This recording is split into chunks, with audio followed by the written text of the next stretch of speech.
Hey, this is Matt once again. Welcome back to another video. This is another paid request, this time from Jose Ballard, who wanted me to do a commentary on Fast and Furious 6. Thank you for that. For those interested in requesting pretty much any type of commentaries, reviews, re-reviews, topics, reactions, randomness, out of the blueness, whatever it may be, feel free to send either directly to my PayPal or join my Patreon. Both links are down below in the info box under the video. I will do my best to get it out as soon as I can. And let's get into it. So I'm paused at the beginning. It's a 2 hour, 10 minute, 18-second movie. I will count down. 3, 2, 1, pressing play. We get the Universal logo. And I got something to drink. Fast and Furious 6. It's been a while since I've seen this. I do remember enjoying the film. I do remember liking the film. That's the weird thing about Fast and Furious, just how no one could know that back in the day when the first one came out, that it would become like one of the biggest franchises around. No one would have expected it. No one. I remember when the Fast and the Furious came out. And it's okay, you got this guy, Vin Diesel, who had done a couple films, like Pitch Black. And people said, okay, the Fast and the Furious is kind of like Point Break. Kind of like if you remade Point Break, instead of surfing, it deals with cars. And I'll be honest, people get mad at me. I actually like it more than Point Break. I've never been a Point Break guy. I know. People are like, what? That's one film I never understood the appeal about.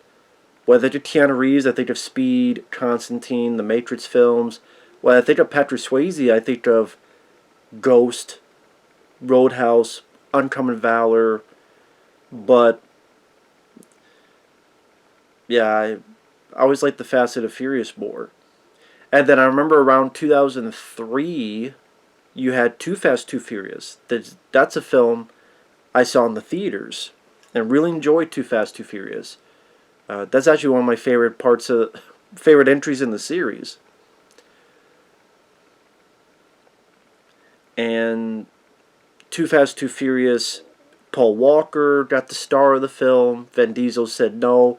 Because that was a time when Vin Diesel did not want to do sequels. He wasn't in Triple X 2. He was not in Fast and Furious 2. And honestly, I think Vin Diesel thought he would be a bigger star. I really do. And here we did clips of the previous films and how it led up to this.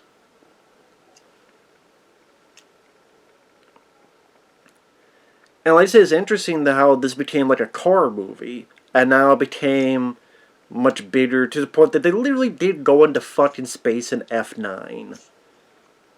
I mean, now, and here's bits of Too Fast, Too Furious, which I enjoyed. It was cool that Paul Walker and Tyrese, I like Tyrese Gibson. I think he's very fun. And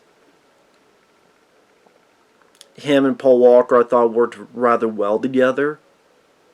That's one of the things I really liked about Too Fast, Too Furious. The third film I could never get much into. I just could never get much into that movie. I never could. The fourth film, which is showing clips now, I've never been a fan of the fourth movie. I thought the fourth film was lame. It was boring. Had an awful CGI-filled finale going through a mountain.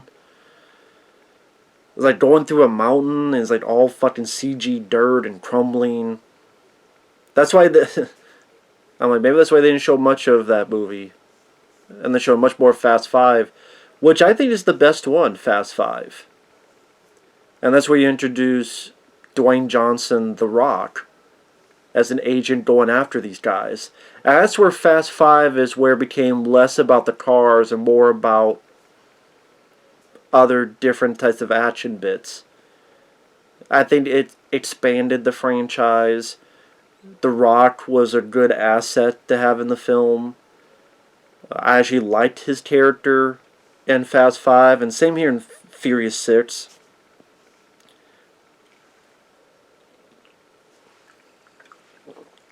This is when I wasn't sick of The Rock.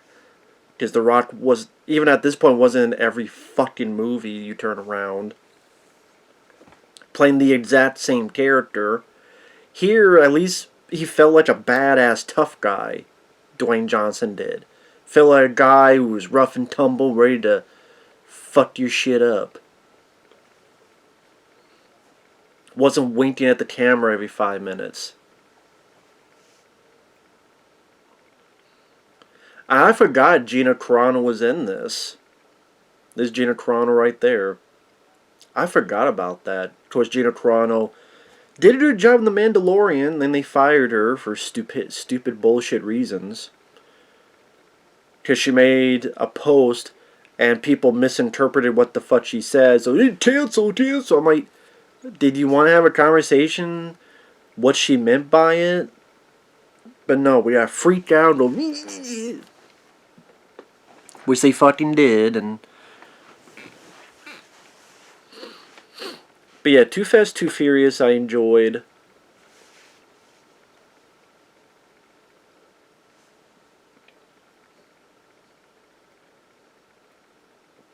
And then, again, the third one wasn't really big on Tokyo Drift.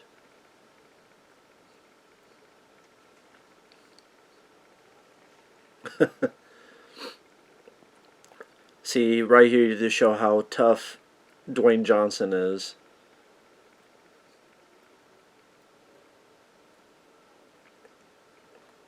See, that's what I mean. Like, this is a guy that's not just making jokes. It's like, no, I'm gonna fuck your shit up. I'm gonna throw you against the wall. I'm gonna throw you against the ceiling.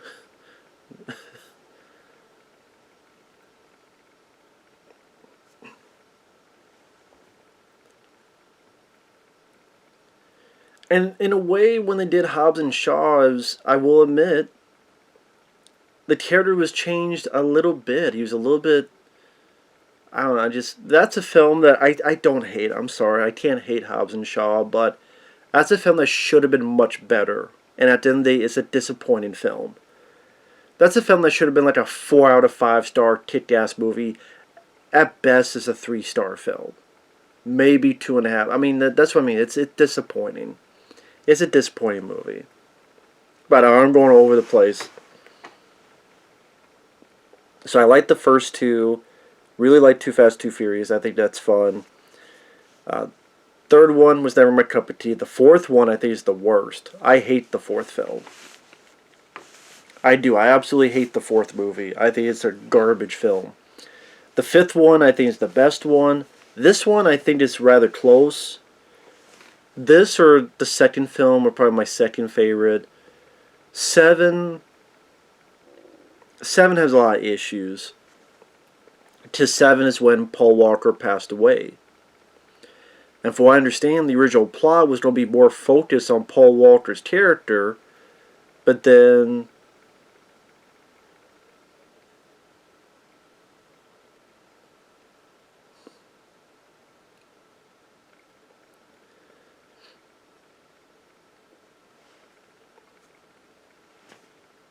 I'm trying to think. Sorry, I lost my train of thought because I have here with Vin Diesel and Dwayne Johnson on the screen together. And that will never happen again. Just funny enough, as I'm doing this, there's a piece of like Twitter or something where like Dwayne Johnson has said he will never do another Fast and Furious film again.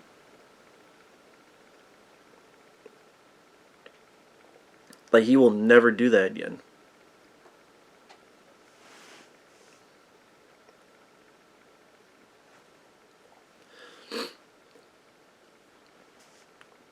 Sorry, I'm listening to the... Is this like Michelle Rodriguez?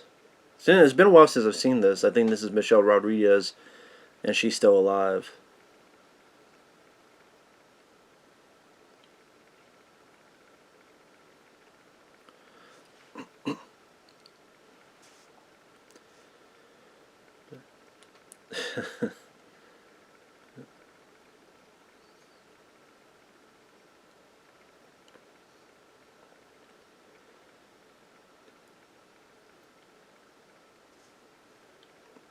Well, thank God this girl is so understanding. In real life, he'd be like, fuck you, you know. But, you know, it's about family. Remember, it's about family. Sonic the Hedgehog even told me it's about family. That was a fun joke in that Sonic the Hedgehog movie where they took a note of Fast and Furious. It's about family.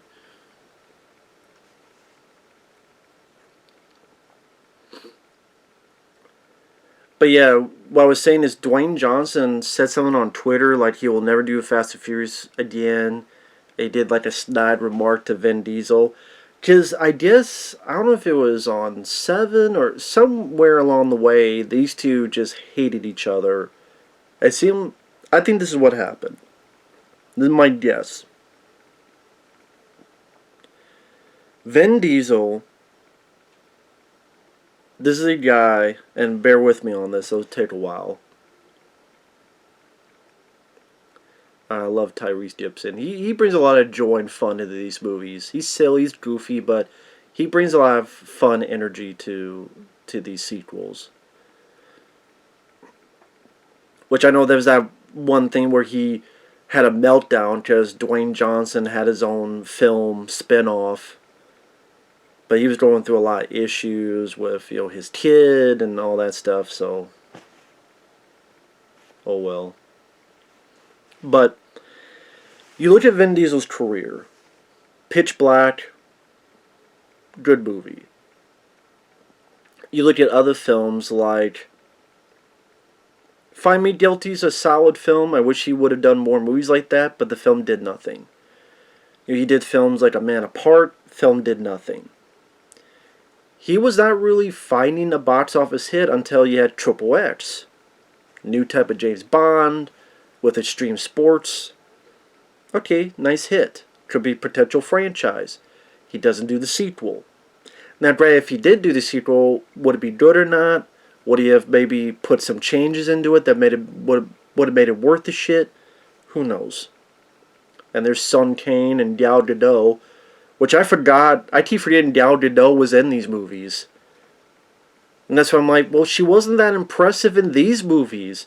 She was so impressive, I forgot she was in these fucking films. So, I'm sorry, Gal Gadot, I don't think was that great of a fucking actress. And Sun Kane, he sucked in that Stallone movie, Bullet in the Head, or To the Head, whatever the fuck it is.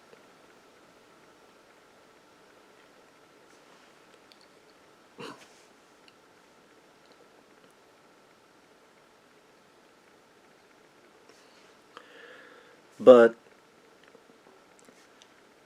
Vin Diesel, he can't find a hit to save his life. He cannot find a box office hit to save his life. Chronicles of Riddick was supposed to be this bigger movie, supposed to be the big hit that would jettison his career. It didn't. And I don't mind the film. I don't think the film's that bad. It's a step down from Pitch Black, but I don't think it's that bad of a movie. Just, it's okay. It's alright. So Chronicles of Riddick comes out. There's supposed to be a third one right after to be this bigger story. It didn't turn out that way. Because to be honest, I don't think people wanted that out of Riddick. They didn't want this fucking bigger lore story and his background and getting rid of the mystery of who Riddick is and making it, you know, PG fucking 13. No one wanted that from Riddick. Now, granted, it doesn't mean I want to see a fucking remake of Pitch Black, which Riddick was, which came out years and years later. But I don't know, imagine like an R-rated version of The Mandalorian or that type of like just straightforward show or straightforward motif. Riddick going from place to place, wanting to be left the fuck alone, being put to another situation, and so forth. But the video game did that better. There's a video game where it was Riddick in a prison as him trying to get out of prison and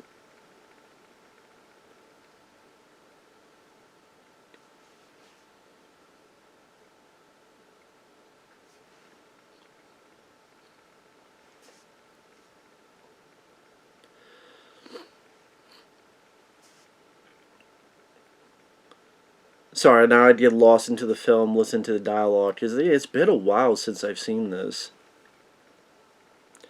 But to get to my point now that I keep lollygagging around, when has Vin Diesel had a hit that wasn't Fast and Furious?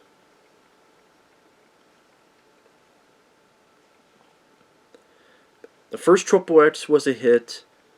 Fast and Furious films were a hit. What else has he done? I'm not talking about like his bit role, Saving Private Ryan. So he tried Babylon AD. That was a bad film in my opinion, and it bombed. He tried these other movies, they bombed. What, The Last Witch Hunter? Bombed. What was that comic book movie he did? Bloodshot? Very mediocre, lame film that's already been forgotten. No one gave a shit about Bloodshot. No one saw Bloodshot. You want to see a better version of Bloodshot? Go watch Universal Soldier. Fuck, that was a lame... And that was a film like, oh, I want it to be good. Just Vin Diesel... Yeah, he's limited, but I like Vin Diesel. He's limited, but I like his persona. What I mean by persona, just a big, tough, gravelly voiced guy. Cool voice, good looking. Like, he has a movie star quality. And he can act. I've seen Find Me Guilty. Find Me Guilty was actually a rather solid performance. And then in these, he's supposed to do a certain bit. He does that well enough. It's not asking to be Anthony Hopkins or Al Pacino.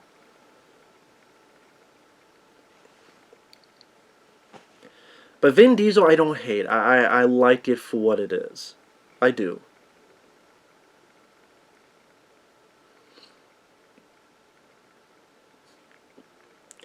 So, I know I've been stretching it for like 5 damn minutes.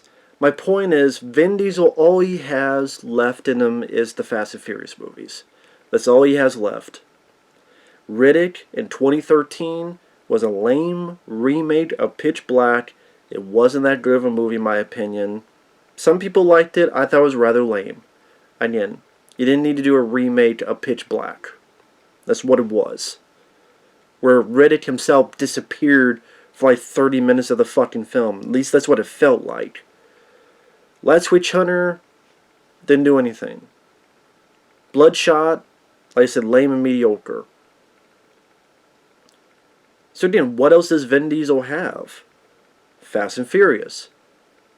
Fast and Furious 4 made a lot of money. Fast 5 made even more money. Fast 6, 7, 8. They're making billions of dollars.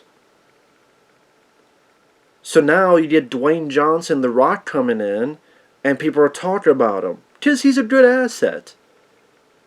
It was great to see him in there, and it was very cool. But now that's taking some of the rub away from Vin Diesel.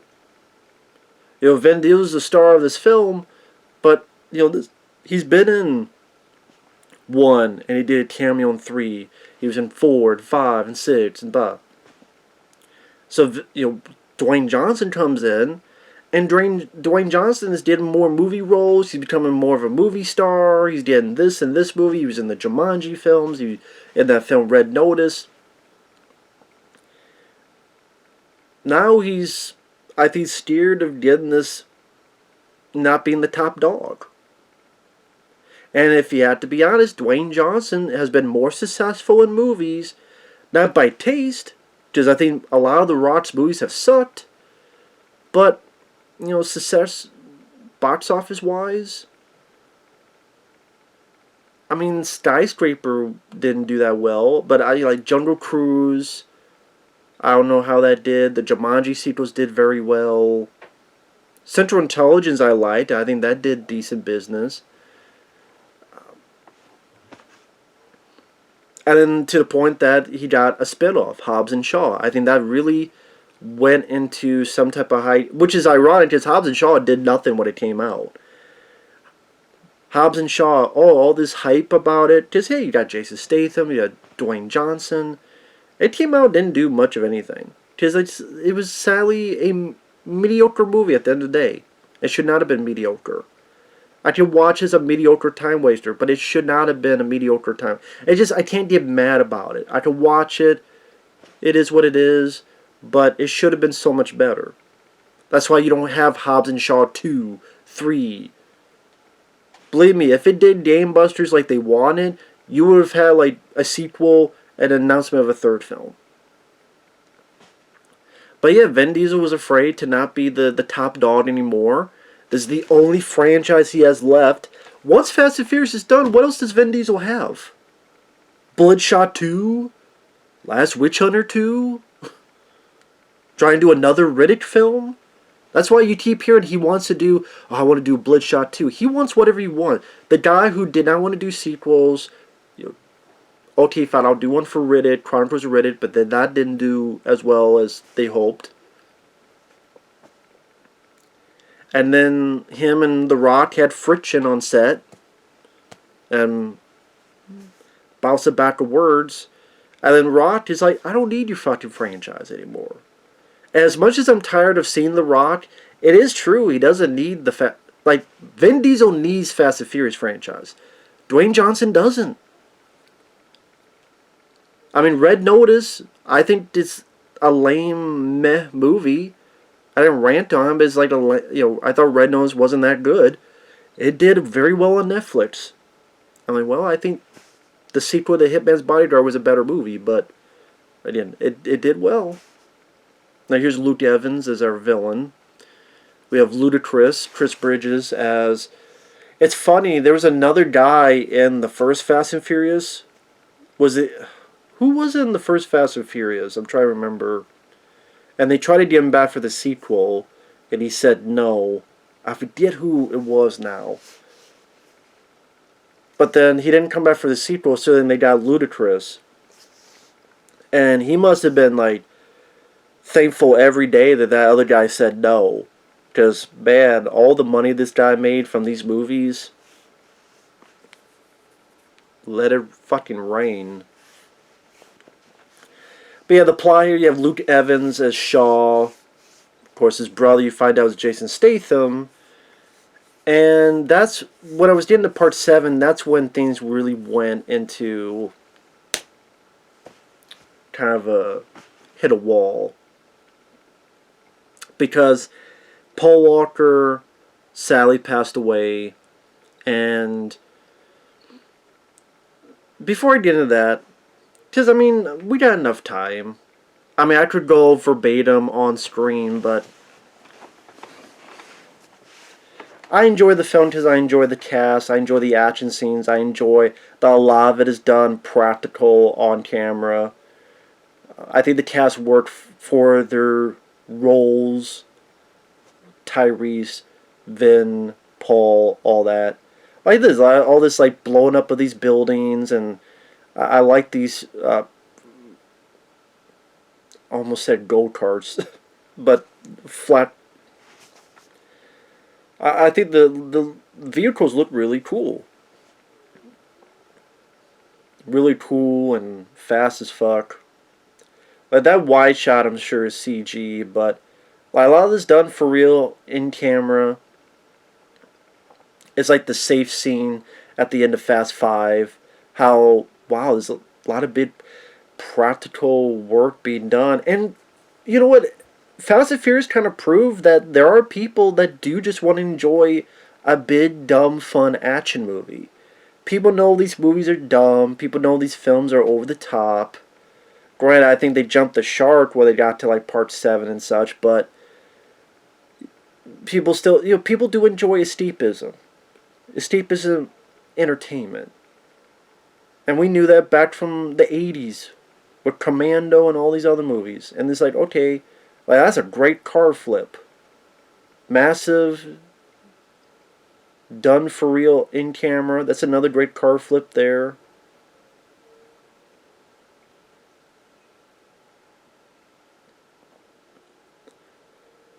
Not edited too sharply, so I at least understand what's going on. And you think of these action scenes, like you got all these different angles you got to put with each of these vehicles. Put it on to the side, to the front, to the other front. Like just how much time and planning it takes. And I know one of the guys that works on these action scenes is a guy. Was it Spiratos? Spirit. Can never pronounce his last name. He back in the day worked on like PM Entertainment movies. Which, if you don't know what that is, that was a series of movies back in the day. A company named PM Entertainment would make these action films that, for its low budget, had massive action scenes.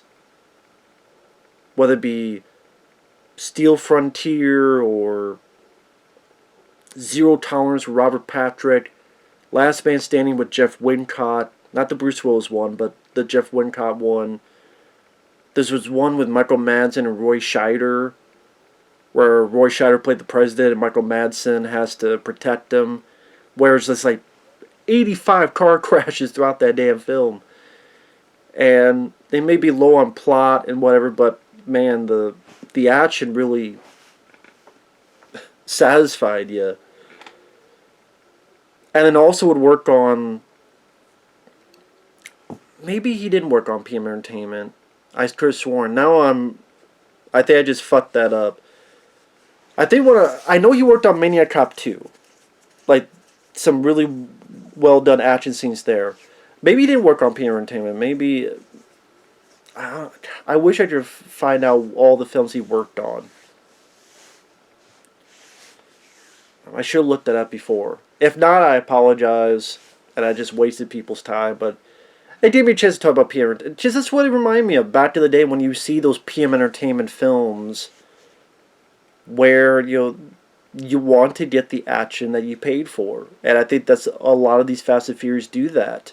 When you watch a film like this, you know this is goofy and it's not realistic, but you just hope to be entertained. And action scenes like that, it does it. It gives you what people paid for.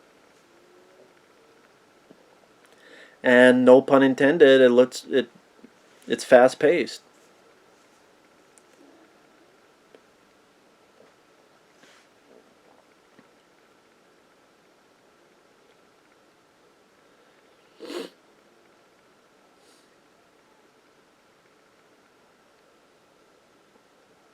Nicely done. Sorry, watching Paul Walker take this chip out that could fuck up your vehicle.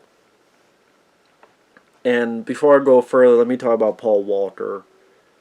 Paul Walker, this is a guy that, I'll be honest, when I first saw him, I'm like, who's this guy? Pretty boy. He's not, the most extravagant actor.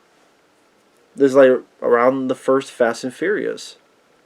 But I do think he's a guy that I warmed up to and I grew to like. I liked his choices. I grew to like him more and more in these movies. And then when he was doing other films, Running Scared I really enjoyed. I liked how at times he had this like weird dark fairy tale aspect to the movie. I do enjoy Running Scared. It's like a urban dark fairy tale. I don't know how else to put it. Not that it's fantasy, but I just... something about it. I really enjoyed Running Scared. He did a film called Vehicle 19, which I liked, where he got a rental car, and like the entire film was from inside the car. And he finds that there's some stuff in here that was a part of another crime, and that he could be framed for this, and like the entire car is literally from within this one car Paul Walker's driving. This entire bit. I thought, okay, that's an interesting idea, concept. So I liked that film. Hours, which I think sadly got released after he passed away. That was one of his best films. And I would say his best acting performance, which is a shame. Hours was about a father who... His wife died in childbirth. The child is in a ventilator. It has tubes connected to it for a little while until and just the lungs heal enough for it to breathe on its own. And at the same time, a hurricane happens. And because of all the chaos and confusion, the baby's left there, and the father, Paul Walker, stays there and has to deal with this generator he gotta keep cranking the handle as he's trying to get his baby to survive. And Hours, to me, is a fantastic film. Fantastic movie.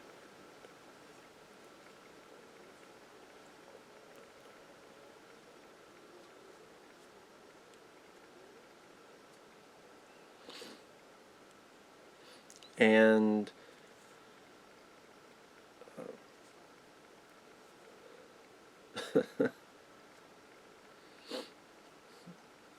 and lo and behold, Michelle Rodriguez come back into the fold. But yeah, then when Paul Walker passed away, I'm like, man, that sucks. Because I think it's because like this is a guy who was fairly young. Everything you heard about the guy, that he's a really decent, good guy.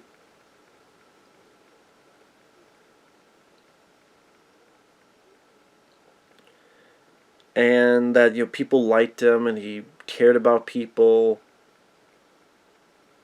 And he just seemed like a good guy. And then like his career was getting better. I'm like, man, I running scared, and he did a film called Brick Mansions, which I enjoyed. I thought it was a fun movie. Yes, I know it's a remake of a film people like more, but as a guy not the most familiar with that, I liked Brick Mansions. And Hours really impressed me. And then when Paul Walker passed, I'm like, ah, man, it just... this is an actor I really started to like. Really appreciated his work and what he was doing. And in all intents and purposes, it should have ended at 7. 7 was fucked up. 7 was...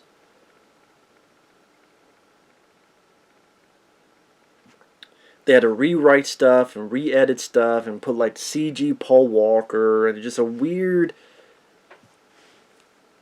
combination that you tell that wasn't exactly what they wanted to do in the first place. And just awkward to watch. Just an awkward movie to watch. Then you have Fast and Furious 8, which I liked as entertainment, as escapism. And 9 was just too far. And I went... I'm a guy that has been with this for a bit, that has forgiven some crap. F9, I'm like, this is too far.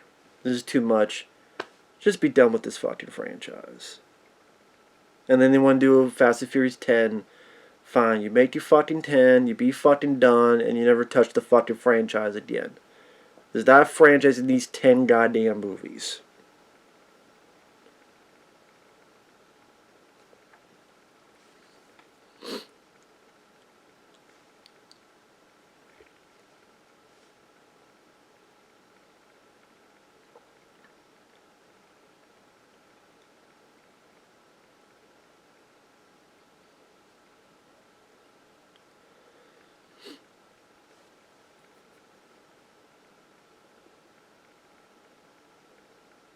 Now this is where you get even more into the soap opera aspects of this franchise, where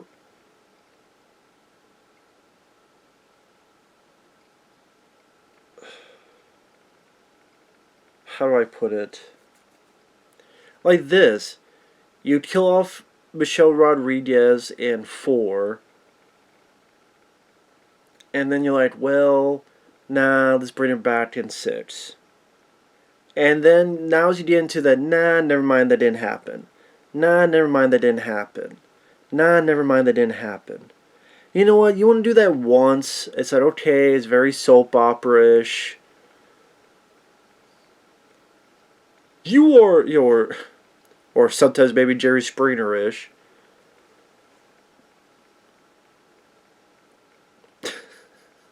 That's the White Hobbs. This is hot. That's like your mini-me, man.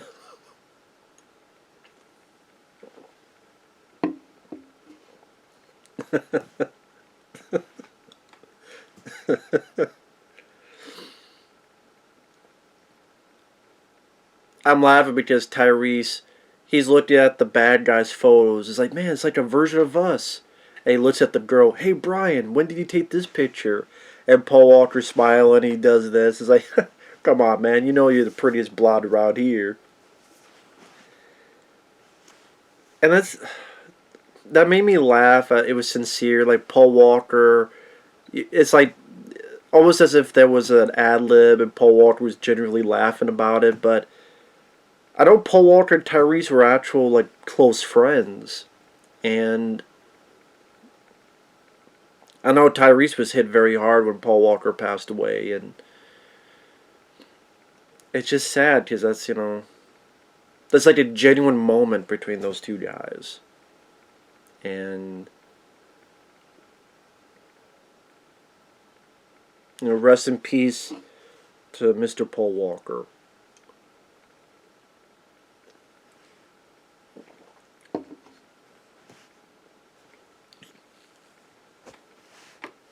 Just sucks, man.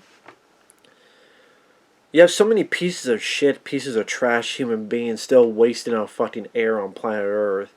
And then a guy that seems pretty damn fucking decent that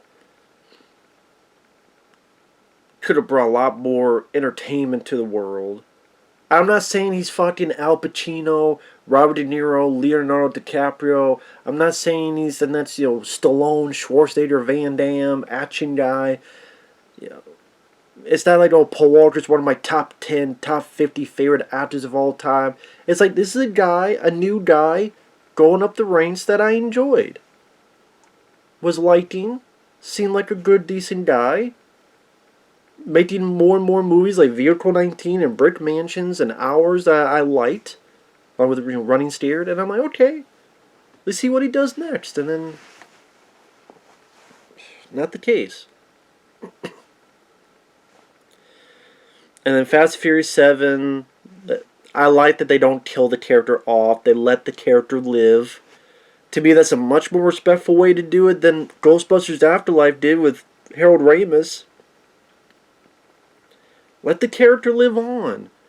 Let him survive even though the real is gone. It's like let his spirit survive. Through the media of movies.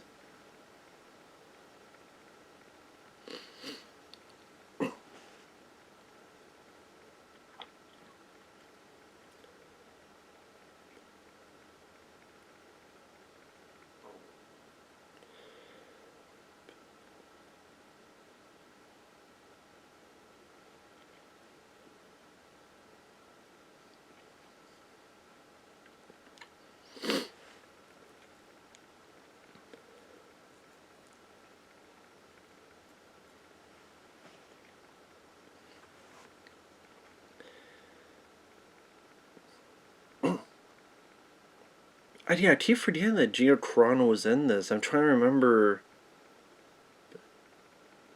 if she comes back in the next one, or does she become a bad guy?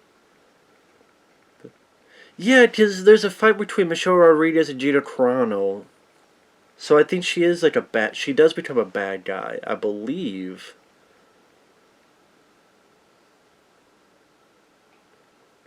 Yeah, it's been a while since I've seen this.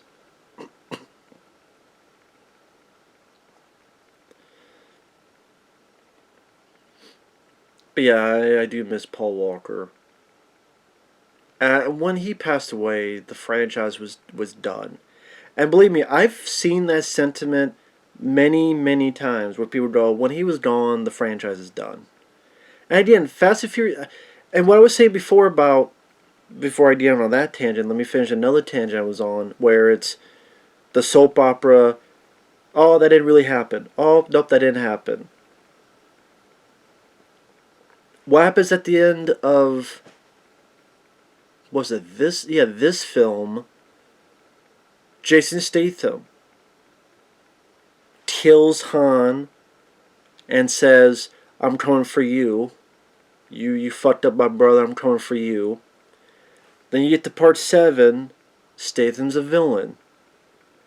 But then part 8, which, yeah, I mean, I like for what it is. I do, for its escapism, entertainment.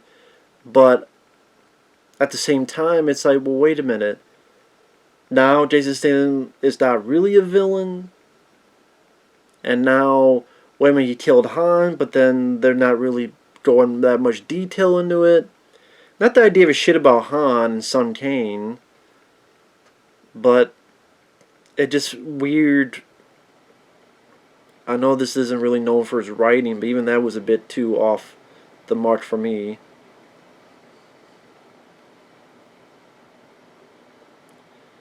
But no, oh, he's a villain, Jason Statham. Not really. He's not a villain. He's an anti-hero. Oh, Han is dead. Well, not really. He's not dead. He faked his death somehow in F9. That's like Michelle Rodriguez is dead. Nah, she's not really dead. Jason Statham is a villain. Nah, he's not really a villain.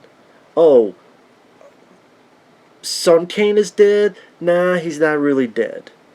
What's this? Gal Gadot's not dead? Because she dies at the end of this movie. Ah, she's not really dead. She was in a fucking coma. She was in fucking... She got robotics. She's a cybernetic organism. I don't fucking know. I don't fucking know what they'll do next. Maybe they'll turn Tyrese into an actual fucking Transformer. I don't fucking know what else they're going to do in Fast and Furious 10. There were talks of having them with Jurassic Park or Transformers. Or whatever the fuck. It's like, now we're getting too fucking ridiculous. We need to pull something. We need to pump the brakes and then park it. Park the franchise. Stop the brakes.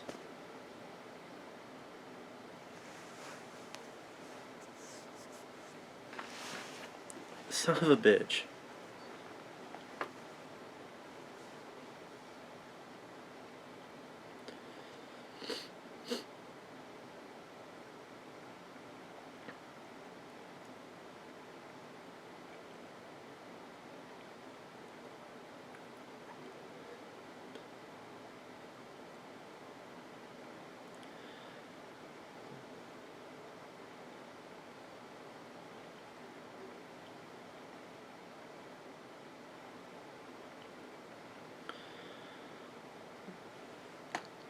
Sorry, I keep going back to just watching the film.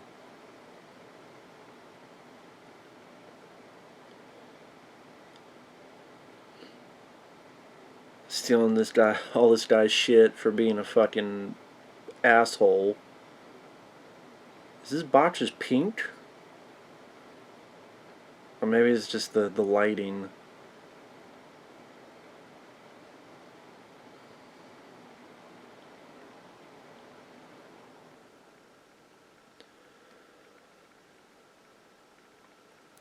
And if you hear noise, it's the heater on because it's fucking cold. Yeah, even in Texas. But I just let's get into, Dwayne Johnson. Just we had a scene with him and Ludacris. Dwayne Johnson, this is a guy who I remember watching in WWF as The Rock. Do you smell what The Rock is cooking? And I liked his persona, and he had some really good wrestling matches, and had a wonderful rivalry with Stone Cold Steve Austin. Did a great job with that. He got in movies with the Scorpion King, which I'm not really big on the Scorpion King. Before that, it was actually The Mummy Returns. He played the Scorpion King in The Mummy Returns, which he had like a bit role, and then this awful CG form at the end of The Mummy 2. The Mummy Returns. But then, some people talked about The Rock, and it's like, okay, now we're gonna make the Scorpion King, which that got a multitude of direct-to-video sequels for some damn reason. But he would do some of these films. He did Walking Tall, which I don't mind for what it is. Doom, which I like Doom. I like that he played the villain, and that Carl Urban, who would later be Dredd, played the hero. Doom could have been better, but I like Doom. I do enjoy Doom. And it was cool to see the Rock do something a bit different. The Rundown, I think, is still his best film. Sally didn't do well, but The Rundown with him and Sean William Scott, Christopher Walken, very entertaining film. Like I said, I would say it's his best movie. And there are other films of his I like. I like Race to Witch Mountain. That's a film, Disney movie, that I actually thought was entertaining. The Rock played a cab driver, and he just thrust into an extraordinary situation with these two kids that have powers, and it deals with aliens, and that's why it was weird, like, oh, I want to do Big Trouble in Little China. You kind of did that with Race to Witch Mountain. You were a driver, only in this case a cab driver, thrust to an extraordinary situation, but instead of the mysticism of martial arts, it was, aliens.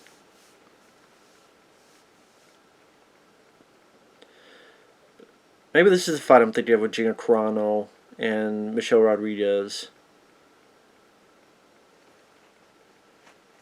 Maybe I misconstrued. Maybe this is the fight that they're going into. Because I'm like, was Gina Carano? Did she become a bad guy in this? Again, it's been so long since I've seen this, I can't remember a lot of the details. Because they're not films I rewatch a lot. I remember enjoying this one and Fast Five. And like the other, I would say 1, 2, 5, 6, and, kind of do like 8 for what it is. The worst one probably is 4 still, and then 9.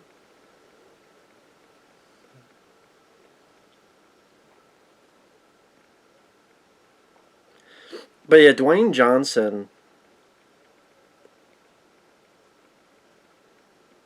The thing with him today is just he's in every fucking thing. I'm just so sick and tired of seeing him and stuff. And I liked Central Intelligence. But for each Central Intelligence, there's G.I. Joe 2 Retaliation, which I thought was lame. There's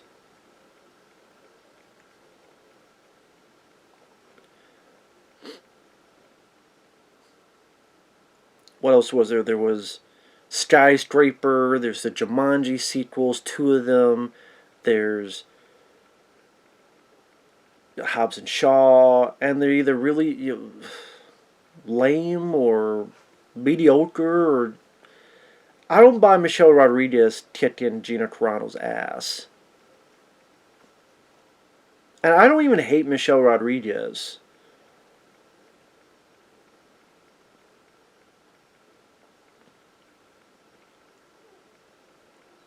I forget who this actor is that these two are fighting. Yeah, Gina Carano is an MMA fighter, fought with the UFC. She was in this film called Haywire, but I know they messed with her voice a bit, and I'm sorry, Steven Soderbergh is not the guy to make an action film. Just not. And then she tried to do a couple direct-to-video films like In the Blood, which just did not work out.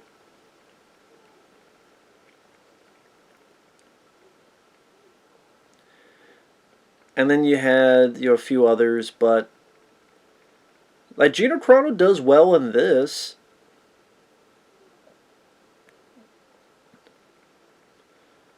And she did a really good job in The Mandalorian. And I've even said she's not the best actress in the world. She's not. But I buy her a whole lot fucking more than Gal Gadot and some of those other made him fight some of these other fucking people.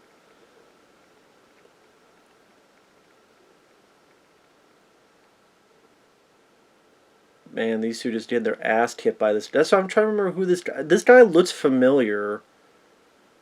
I don't know if he was in The Raid Redemption or somewhere else. I can't remember. I cannot remember.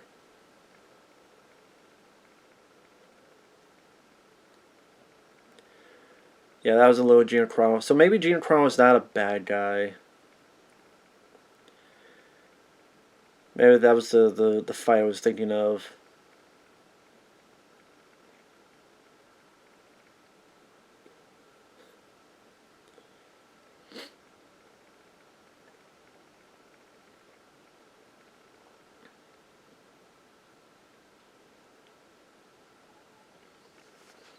Yeah, those two got their ass whipped by this guy.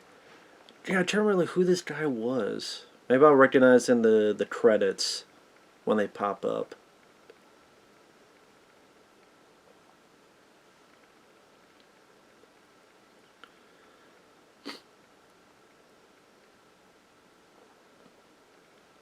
And like I said, Michelle Rodriguez, I don't mind. I know she was in Girl Fight. She was in Resident Evil from 2002. She's popped up here and there. But, yeah, she never really became like a huge star. Again, without these Fast and Furious films, not many people know who Michelle Rodriguez was. I think she was in this film, directed by Walter Hill, where it's like a guy that's been turned into a girl. I think like Sigourney Weaver's in it, and I've seen the film, I barely remember that fucking movie. For good reason. But yeah, Dwayne Johnson, just a guy I'm just tired of seeing. I mentioned, Skyscraper was terrible. I wasn't really big on Rampage. Red Notice was mediocre at best. The Jumanji sequels I'm not a fan of. I did not think they were funny. I did not think they were entertaining. Jungle Cruise I thought was lame as hell. Like I said, G.I. Joe Retaliation I thought was lame as fuck. Made for a decent trailer, but not for a decent movie, in my opinion. A lot of stuff I just didn't care for when it comes to The Rock's current work. Again, if you're asking me which films of his I like, excluding his work in these movies, I would say The Rundown, Race to Witch Mountain, Doom, Central Intelligence. I could deal with Walking Tall. But yeah, The Rundown. Yeah, I already said it, but other than that,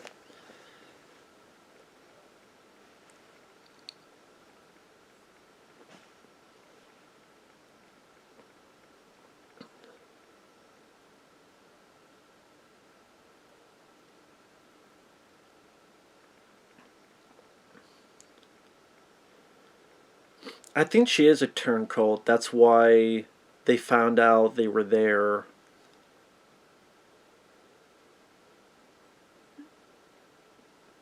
That's why Shaw's goons showed up and started shooting the place, because they were told, and the only person I could tell would be Gina Carano.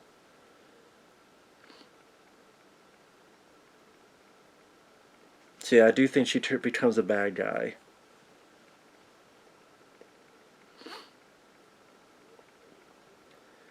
And Gal Gadot, I mean, of course, she would become Wonder Woman, which, I'm sorry, she never impressed me. She didn't impress me in these movies. Like I said, I didn't even remember she was in these fucking films. And I'm sorry, Wonder Woman just doesn't impress me. I've seen, whether it be from Demi Moore and G.I. Jane, to Sigourney Weaver and Aliens, to even Jamie Lee Curtis and Blue Steel. I've seen better actresses being better, tougher women. I don't care about her. I don't care about her accent. I don't care about her, we got to do our duty. I don't care about her fucking Wonder Woman 84, which sucked 84 dicks in a row with teeth. You know, I don't care about her and Zack Snyder's Justice League, where she kills a bunch of people. She smashes a guy so hard into the wall, his brains literally splash on the fucking wall with blood spraying. Does this and obliterates a guy. Then 2 seconds later, turns around and the little girl goes, "I want to be just like you." Yes, when you grow up, you can be just like me. Bitch, you just murdered, you just obliterated like 10 people and had a guy smash his head into a fucking wall with blood. And obliterate someone to nothing. And 2 seconds later, you're telling a 10-year-old girl, "You will be just like me." Yes, I'll be just like you, Wonder Woman. Does anyone not understand the words that are coming out of my mouth? That this is a bit fucking weird? That's like Superman tearing someone's head off and turn around and a little boy goes, "I want to be like Superman one day." Yes, son, you will be like me one day. What, to tear people's heads off? What, to fucking smash people into the wall and their brains explode?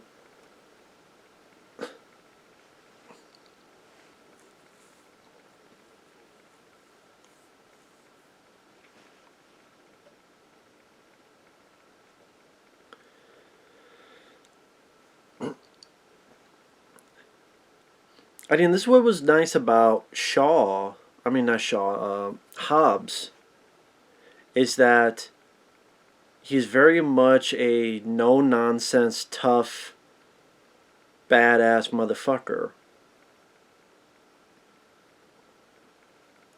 And that was the weird thing about Hobbs and Shaw, is that when they wrote that film, it was like they forgot what the hell Hobbs was as a character. Because by the end of that film, he's with his folks doing these fucking rituals shirtless. What the fuck ritual he's doing at the end with Roman Reigns?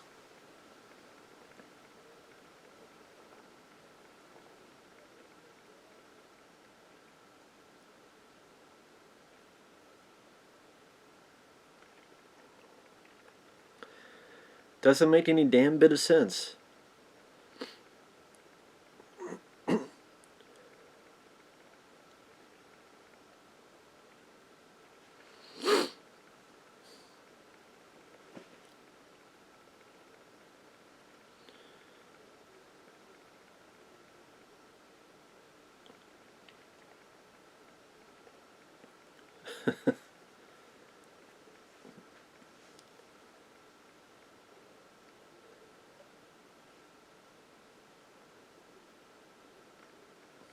Yeah, I miss Paul Walker.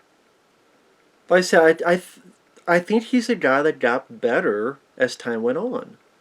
I do. I think he got more comfortable, and you know, I still have yet to see that Disney film he was in way back in the day. Was it Meet the Deedles? Like goofy surfer type of characters.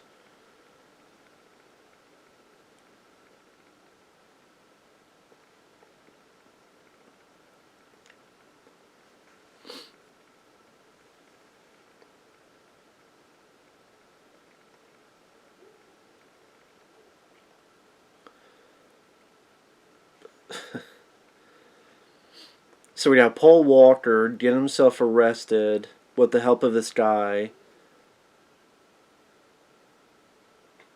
in order to get into solitary confinement to talk to this other guy.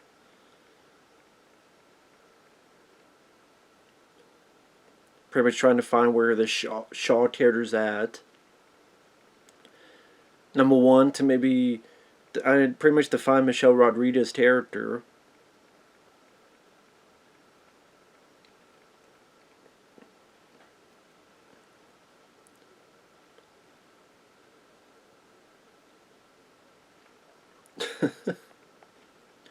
And Tyrese and Ludacris work well together. They're kind of an odd couple. But they do have some nice chemistry with each other.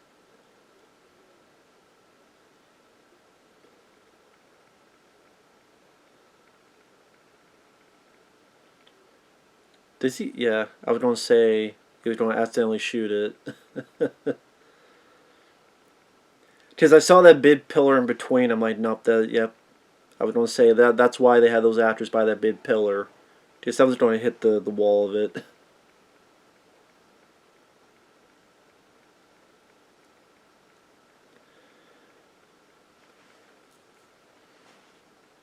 But yeah, Fast and Furious 6 came out, I want to say 2013, give or take. Because I want to say the second one was 2003. The third one was probably around 2006 or so. Maybe 2005. I can't remember. And it wasn't until like the fourth one was like 2009. And then that was such a surprise hit, they greenlit a sequel. And then 2011 was the fifth one. And then I think this was the 2013, this one. I think the seventh one was 20. Was it 2017?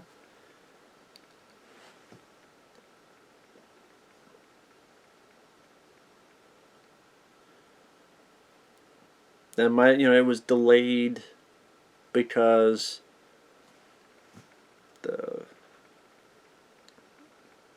his passing away.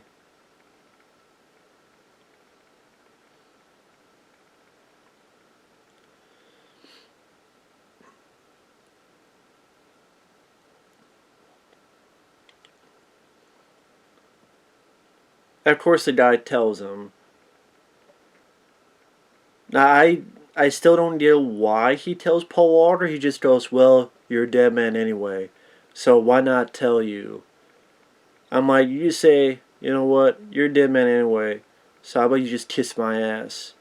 He could just walked away and then there'd be no movie, but...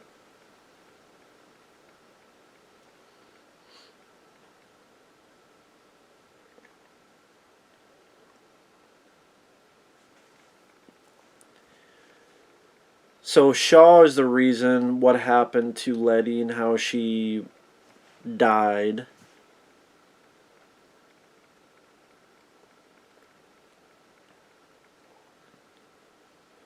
Sorry, now I'm paying attention. Who shot her? Was it Shaw that shot her, or was it the other guy? Or did this other guy? Shot her, and then she like went into the ditch or something? I'm trying to remember this.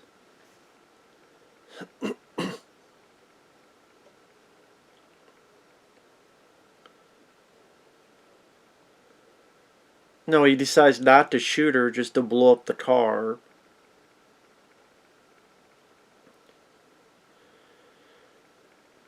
Why? But why? Why did this guy, like, said, fuck it, I'm just going to shoot the car?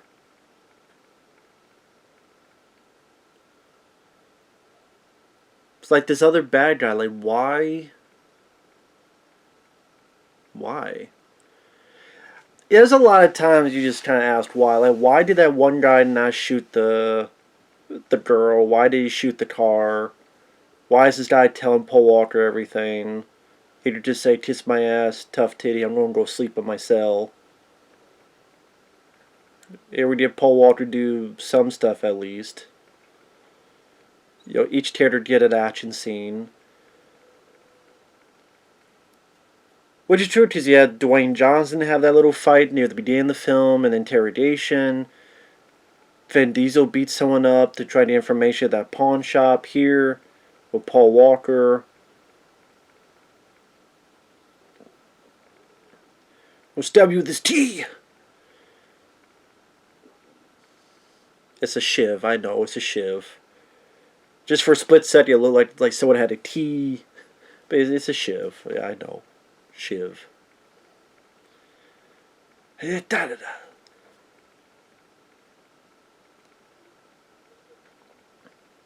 put it up his nose. Put the shiv up his nose so you hide it in there.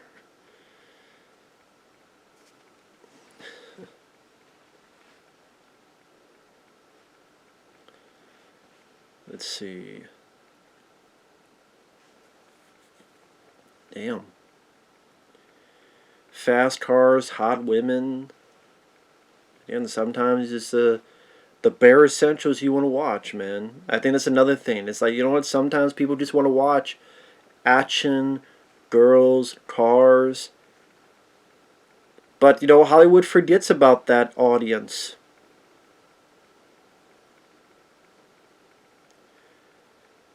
There is an audience for it. Now, granted, there's a part of me that's like, I look at other franchises and I look at other films. I'm like, Dredd. Why wasn't Dredd with Carl Urban half the hit that any of these Fast and Furious films were? Or, why not Shoot 'Em Up with Clive Owen? Why not Hardcore Henry? Like, there's other action films I put above these movies, like the ones I mentioned. I'm like, well, why didn't they get the money? Why didn't they get the... You could easily argue that Hardcore Henry and Shoot 'Em Up and Dredd, they have, better action. They work as better action films. But a lot of people do like these characters, and, I do as well. I do as well.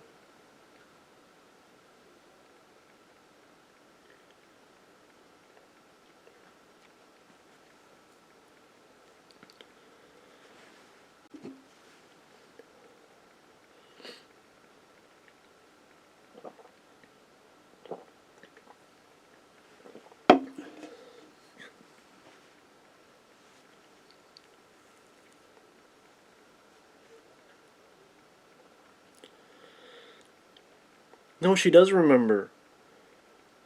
Isn't it like she gets a kiss, and by getting the kiss, then she remembers or something?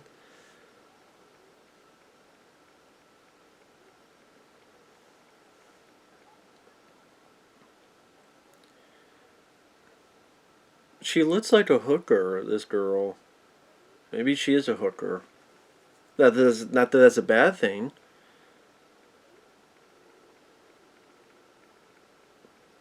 Beautiful lady, I'll say that. Now bend over. Bend over, bend over. Please come on over.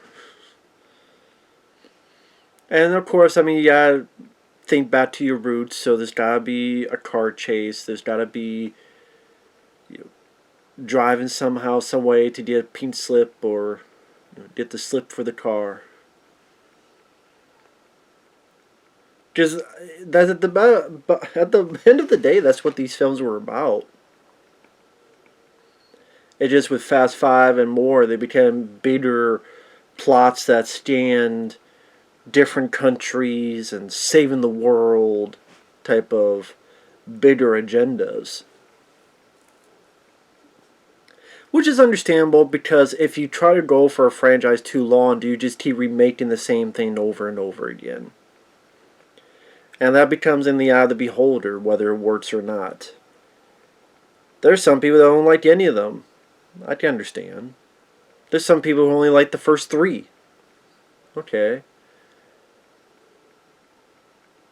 Like I said, 7 was really a clusterfuck. 8, it was weird making Jason Statham a good guy, anti-hero, because you try to make him such a bad guy, and you kind of failed because Jason Statham was the mean, big, bad guy, but he didn't really get to do a whole lot compared to what you would assume. And then, again, it's like, well, we gotta make him a good guy in Part 8. I'm like, what? And then, Luke Evans is helping him save a baby. I'm like, wait a minute, that was the villain in 6, and you were the villain in 7, but now you're good guys, and can anybody be a fucking villain? It is, Charlize Theron. And wait, Han's not dead? Well, that was Part 9. And it's like, what is going on here now? But the reason I liked the Fate of the Furious, I did like the stuff between The Rock and Jason Statham, which is why they got their own movie. I did like the way they interacted with each other. I think they interacted better there than in their own movie. I did like all the stuff on the ice. I thought those were entertaining action scenes. You didn't have the awkwardness of having a CG Paul Walker, so I put it above 7 for that.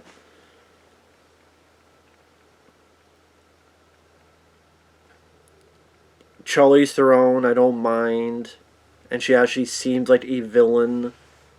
Not like a wannabe, maybe not villain.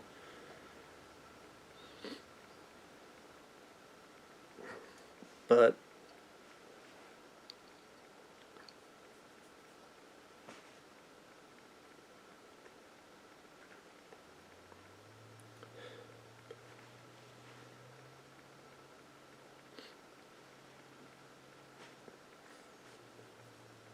sorry, got like an hour left in the movie.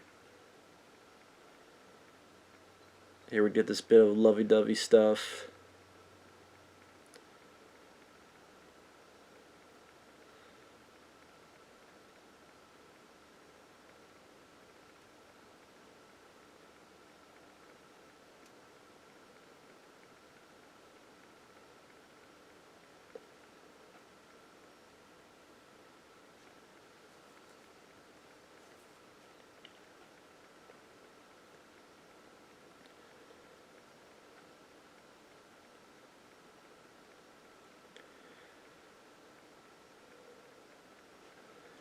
And you know what? I will actually be right back. I gotta actually have to pause it.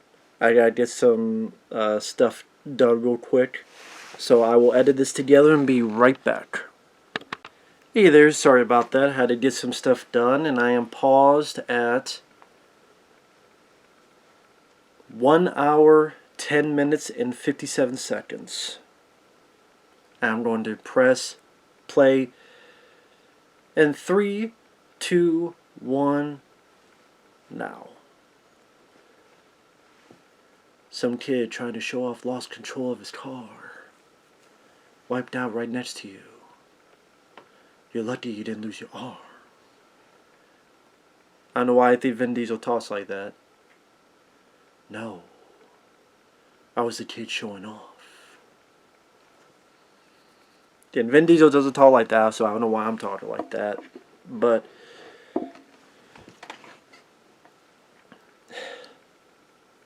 I mean, I've said this before about Vin Diesel, but he is in this weird predicament that I guarantee you he steered shitless about what will happen after Fast and Furious.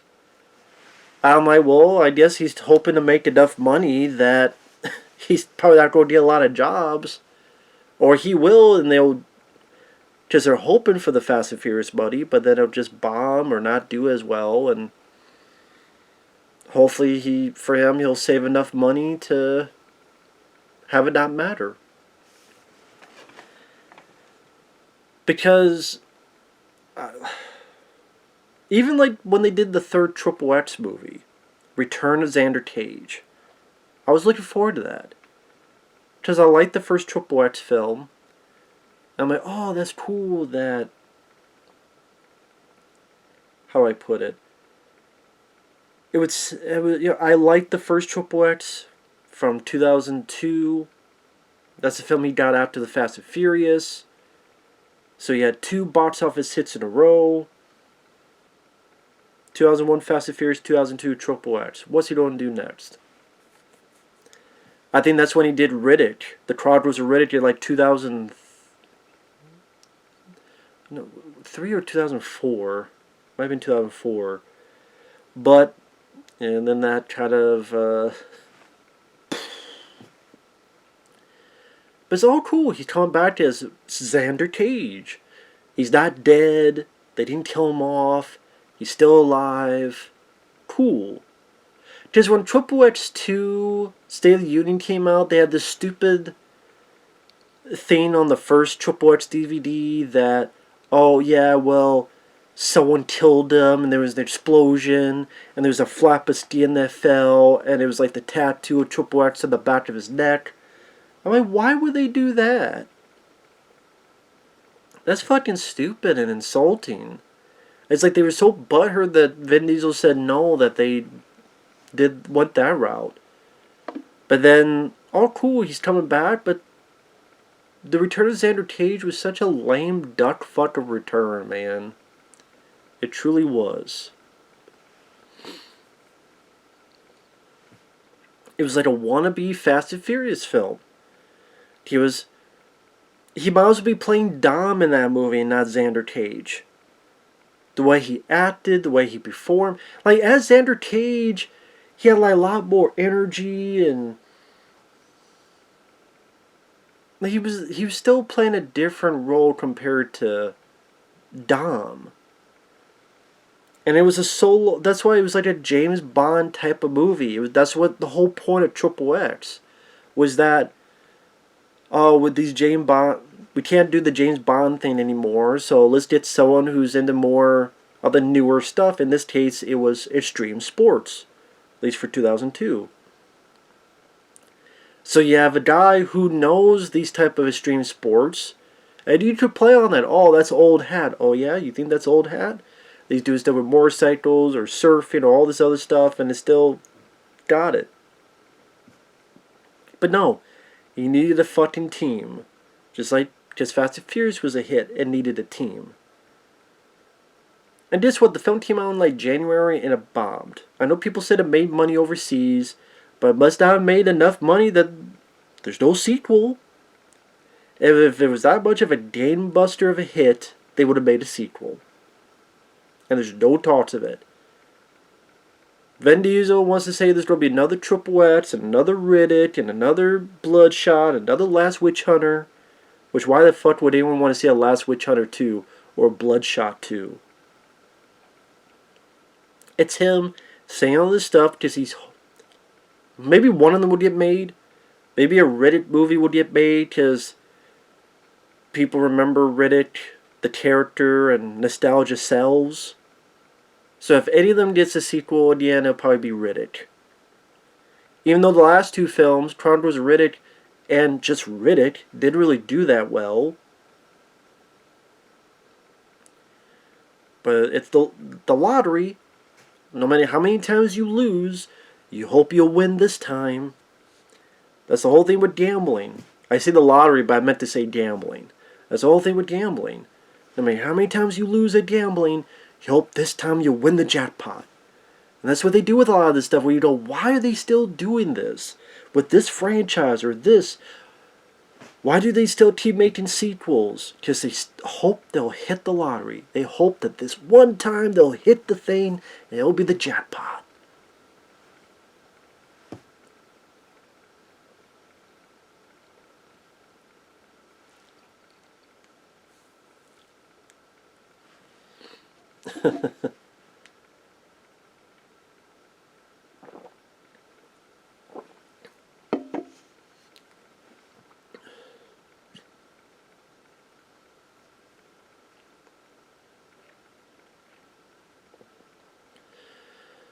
And Luke Evans did fine here. I've seen him in a few other stuff. He was in this one film, I forget what it was called, but it acted like a slasher film, and Luke Evans was the slasher, and it was going up against like these criminals, these thieves.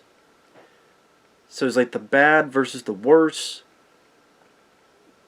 I forget what it's called. It wasn't that bad of a film.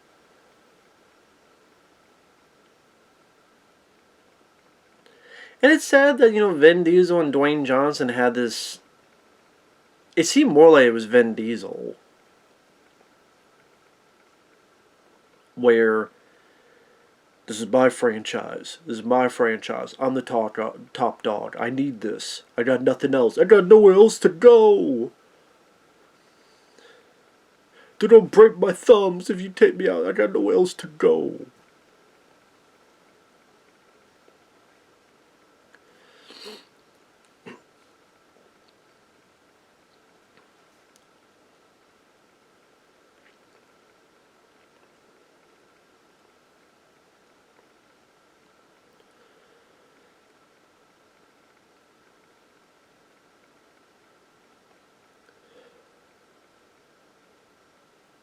And I'm trying to think with the Paul Walker like that, was that really necessary for him to get this info that yes, that really is Letty, and blah blah blah, and she lost her memory? I'm like, Then we just had a scene where Vin Diesel pretty much confirms that yes, it's Letty, and yes, she lost her memory. So I'm trying to remember if he said anything else. I can't remember.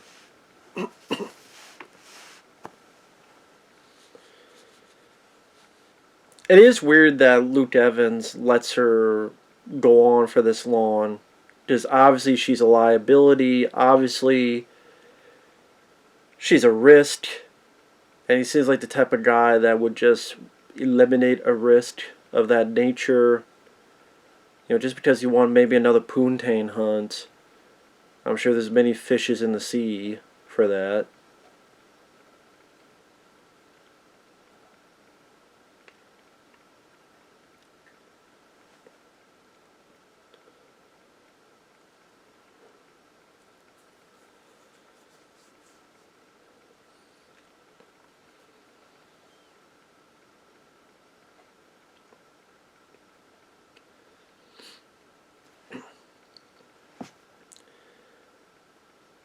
Look you in the eye, I see the girl from Resident Evil. And not the one that's Alice.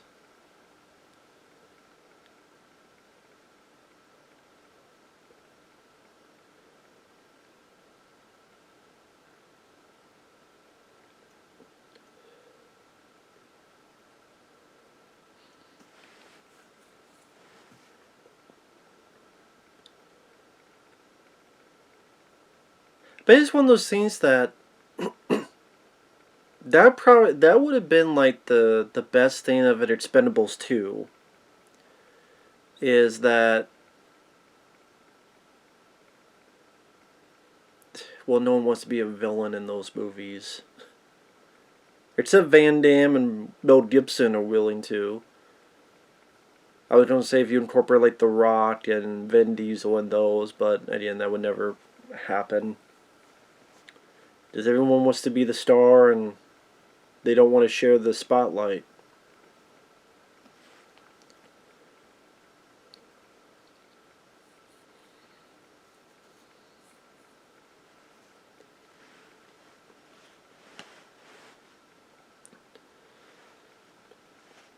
Sorry, I'm not saying much because I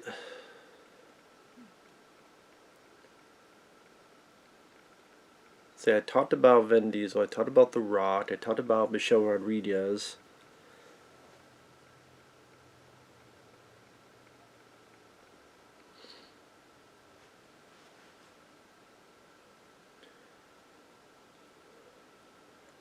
And got about 50 minutes of the film left.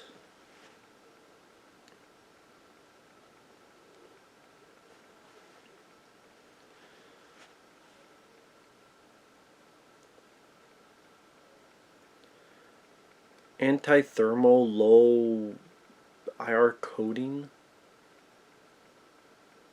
There's a lot of times I just wonder if they just make this shit up. I wouldn't know the difference.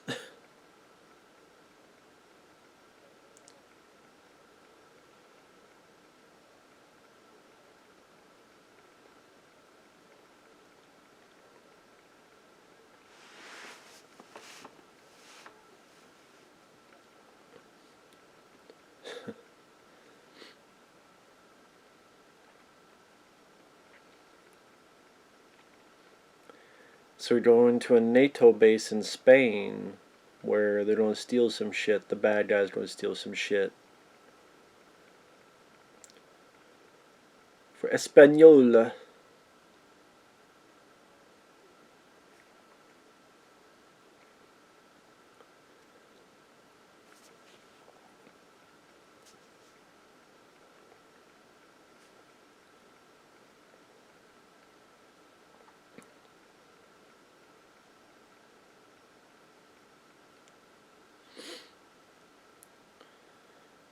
Sorry, I'm trying to listen to see.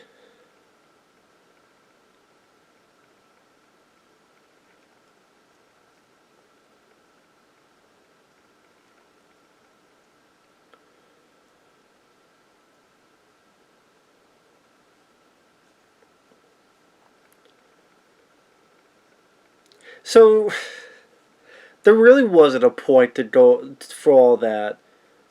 The Vin literally said, "What you found out, that's for you, and then what we're gonna do, that's for her."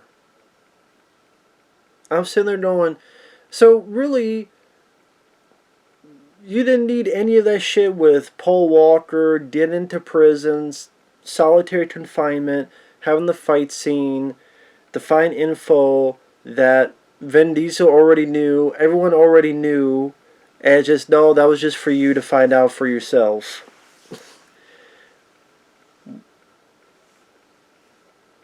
I, I guess that's just to find a way to explain to the audience why she's still alive.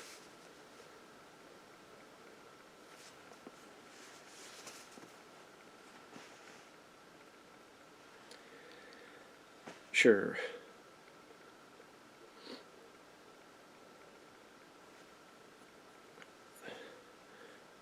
We got a working convoy across the USA. Convoy. Sorry. For those who might not even know what the hell that is, that was a song back in the day that got turned to a movie directed by Sam Peckinpah that really now became Sam Peckinpah's most successful film.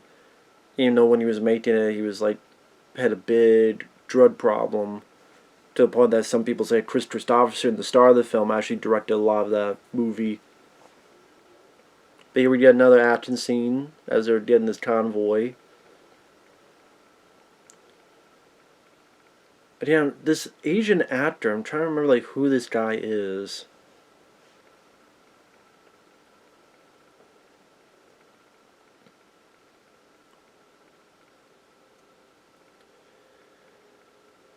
I will say the director, I mean, he definitely knows how these films work. I know he's tried to do other stuff, but I think the same director of this and 5 did Star Trek Beyond. He's wanted that same Fast and Furious tone. Although I know a lot of people did not like Star Trek Beyond. I didn't like any of those movies. I'll stick with the old. Like this one. I'll stick with this instead for Star Trek.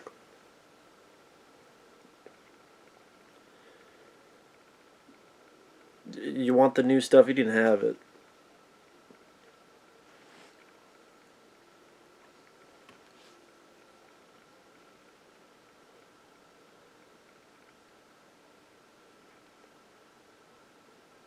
Oh shit.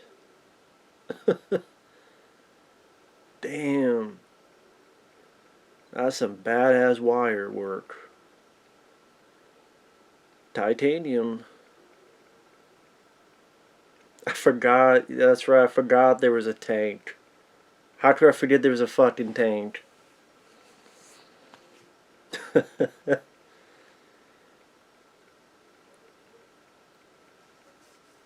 Stole a fucking tank.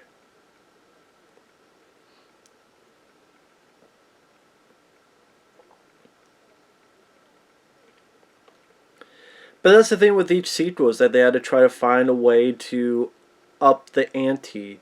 So in this one, it's a fucking tank. In in part 8, you had all that stuff in the ice with a submarine. And part 9, literally going into space. That's what you don't do in part 10. Time travel? You don't do fucking time travel? You don't do, I don't know, fucking dinosaurs or some shit? I mean, what the hell can you do in part 10? You had tanks, you've had submarines, you have all this stuff like... Again... Hover cars, hoverboards.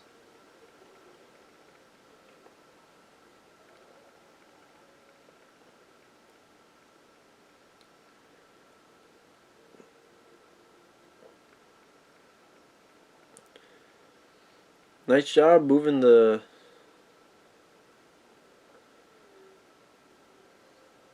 Again, I watch it again. There's definitely a lot of very cinematic camera work throughout the film. Really keep the movie going. At least I appreciate. I think a lot of people appreciate like the big practical stuff. I mean, there's CG enhancements, of course, which are fairly well blended into with the practical stuff. Which, if you don't use CG, that's the best way to do it as a tool, not as a bottom of the line crutch.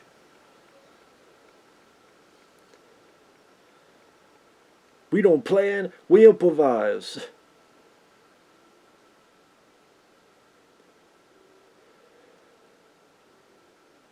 I'm trying to remember who's in which car.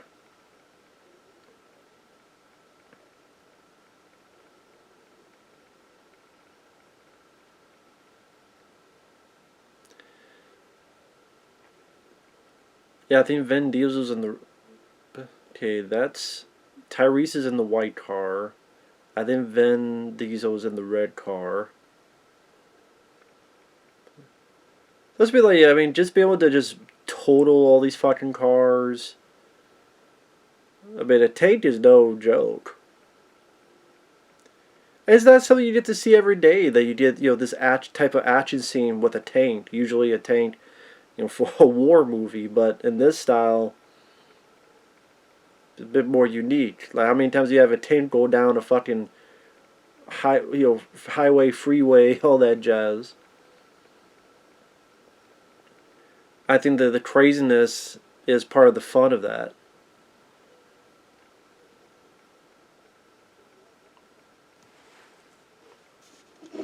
Why you right in front of it, dude?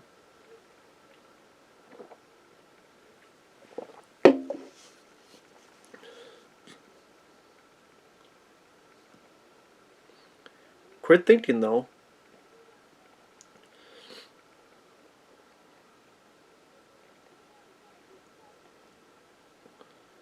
Yeah, the tank is literally up your ass.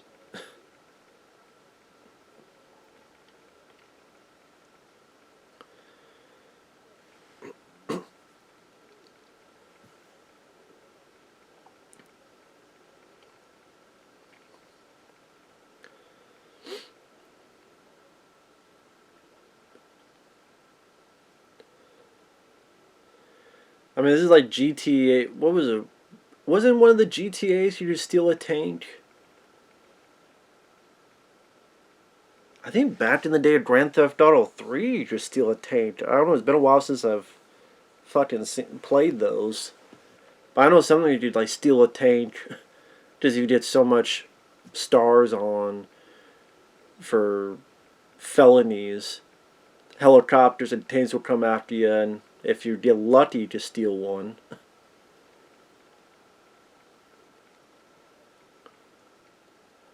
There you go.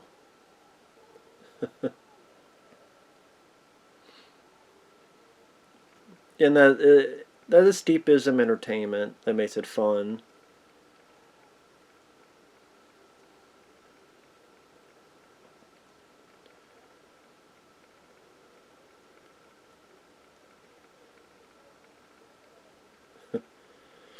So yeah, Tyrese do his own. Again, this all these guys working together to bring this tank down. Tyrese did his job, and now they don't do the rest of it.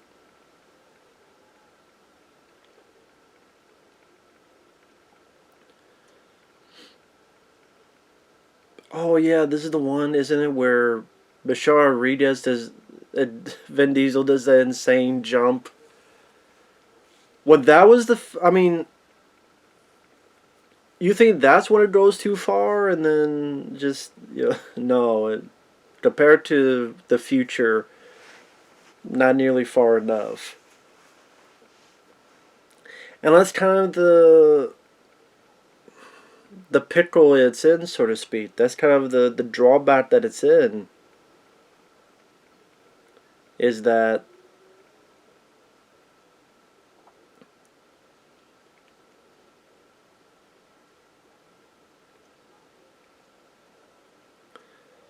there's the anchor.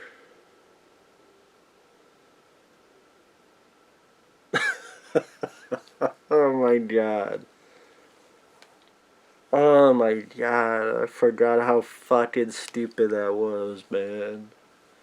The damn tape flies up, and she's flying up, and somehow he flies up and grabs her. I forgot that shit. Oh my god. And what's sad is that's not the most ridiculous part of this franchise, man.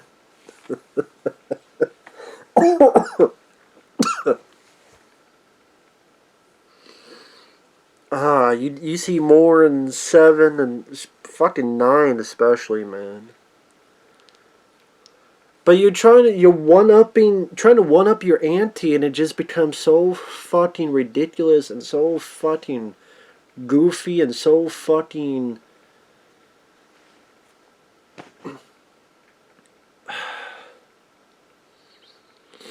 It gets so fucking.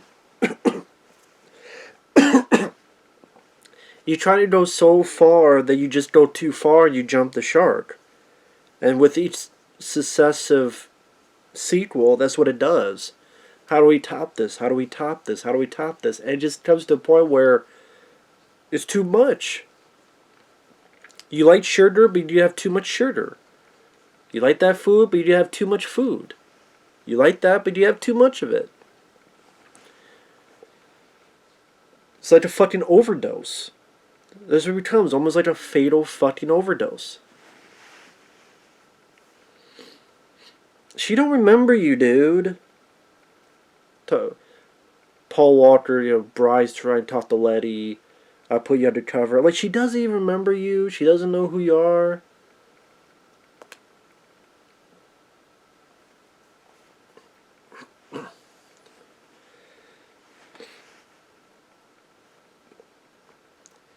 And sadly, Paul Walker, that's like all he really gets to do in this film.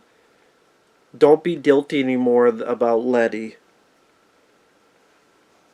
And I mean, that's not a lot for an actor to play. It's just, okay, you're helping Vin Diesel. You're guilty about what happened to Michelle Rodriguez. Don't be guilty about Michelle Rodriguez.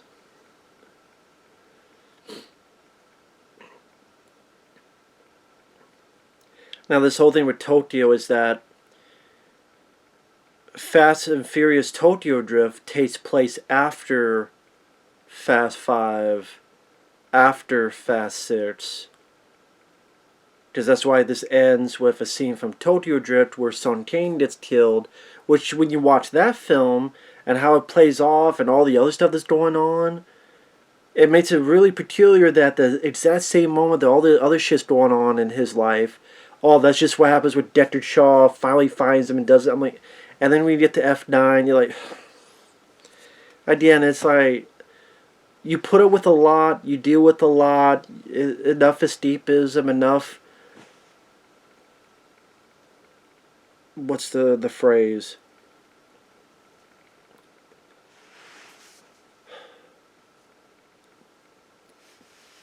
There's a certain phrase I can't think of, but you know it's ridiculous, you know it's silly, but you just let it go.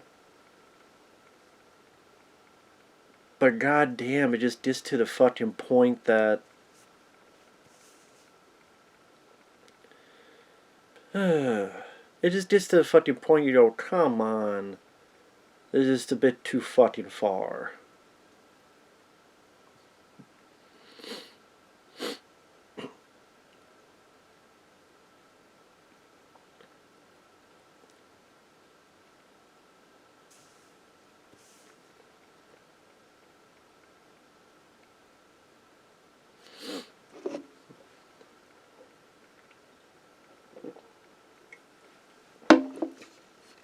Of course, they got Mia, Dom's sister, Brian's love of his life.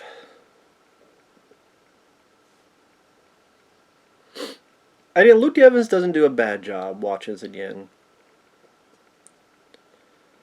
I mean, compared to like the villain in 4 and such, he's actually not that bad. I like Cole Hauser in Part 2 as well.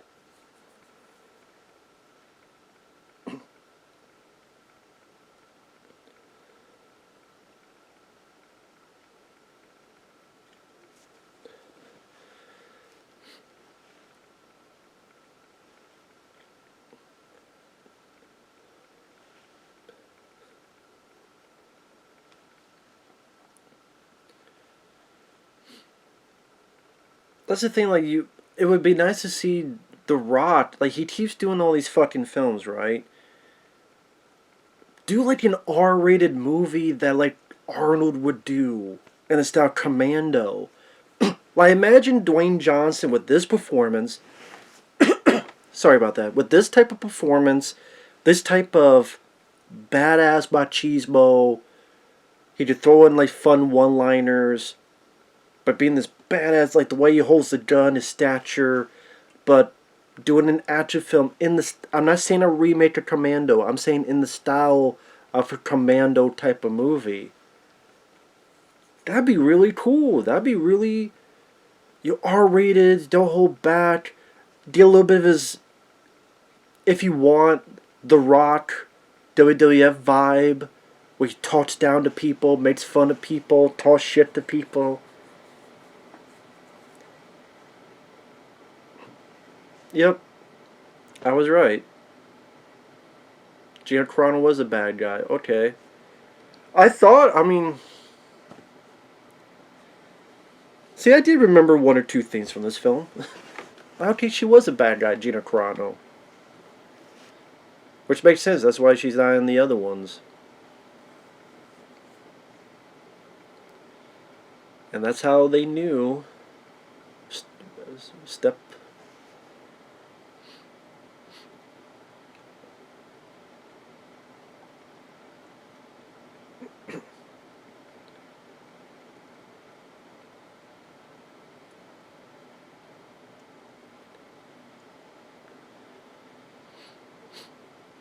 That's a smart move. Jam the signals so that they don't say, you know, the killer or not.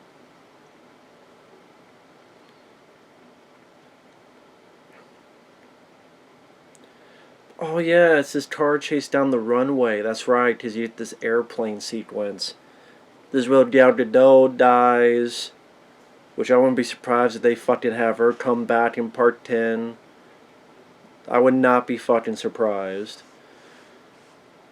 Yeah, and then you have the airplane scene, which I remember liking this finale, where Dwayne Johnson and Vin Diesel are helping each other, kicking ass, taking names.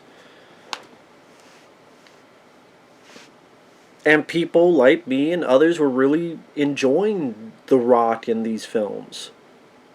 In 5 and 6. And along with the characters working together, like I said, there's no awkward stuff with Paul Walker passing away. 5 and 6 to me were the last. Like I said, I can enjoy part 8 for what it is. I can. I still can. Does it have issues? Yes. But if you're asking where it could have stopped at 6, well, if it needed to stop, might as well stop at 7. Nice ending, nod, tribute to Paul Walker. You didn't need a 8. This comes from a guy that didn't mind it. You didn't need an 8. You don't need a 9. You don't need a 10. And yes, it is a bit like that's become like the big action franchise. I'm like, man, like there's... And I liked a decent amount of them, but there's other action films and action franchises that I liked and prefer, like the John Wick films.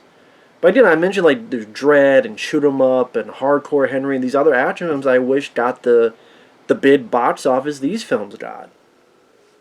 But that's just how it is.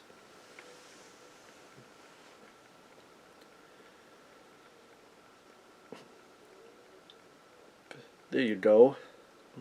Goodbye. Now you need Michelle Rodriguez to fight Gina Carano, so Carano's not dead yet.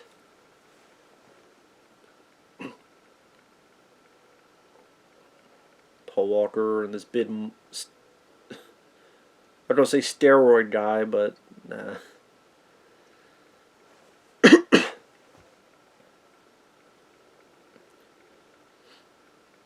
I think The Rock gets onto the plane.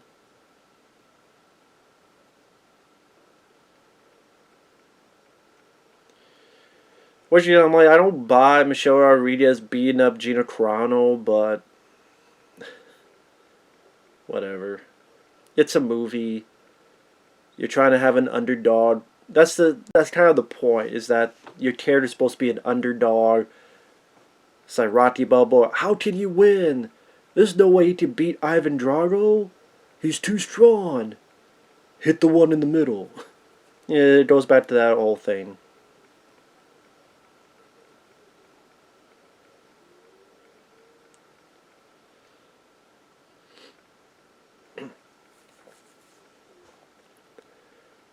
But I think that's why, they killed her off, because they knew Son Kane was dead. And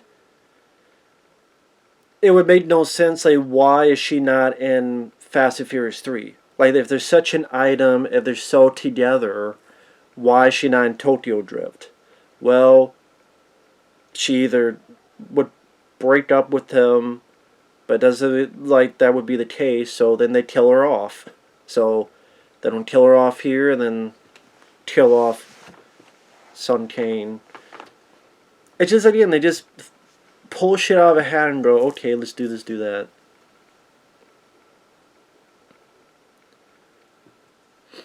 So we got Paul Walker versus Luke Evans. We got Vin Diesel versus a guy who's got muscles upon muscles.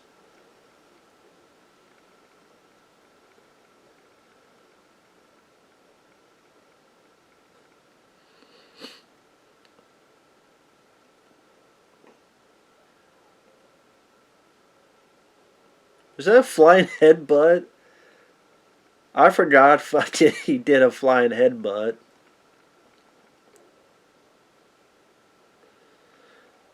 I forgot Vin Diesel did a fucking flying headbutt.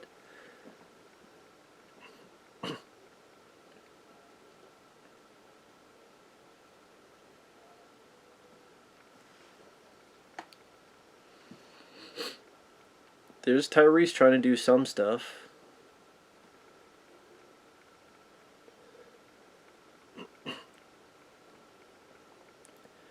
So there goes Paul Walker and Mia.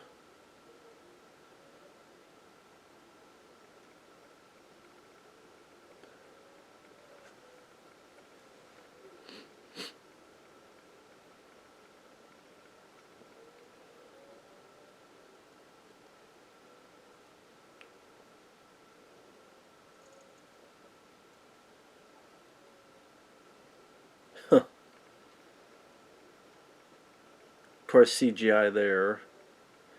Understandable, because it's flying right into the camera and you don't want to hurt anybody. This is Michelle Rodriguez beating up Gina Carano. Okay. And we have Vin Diesel versus... Oh, can't have a... There you go. 2-on-2.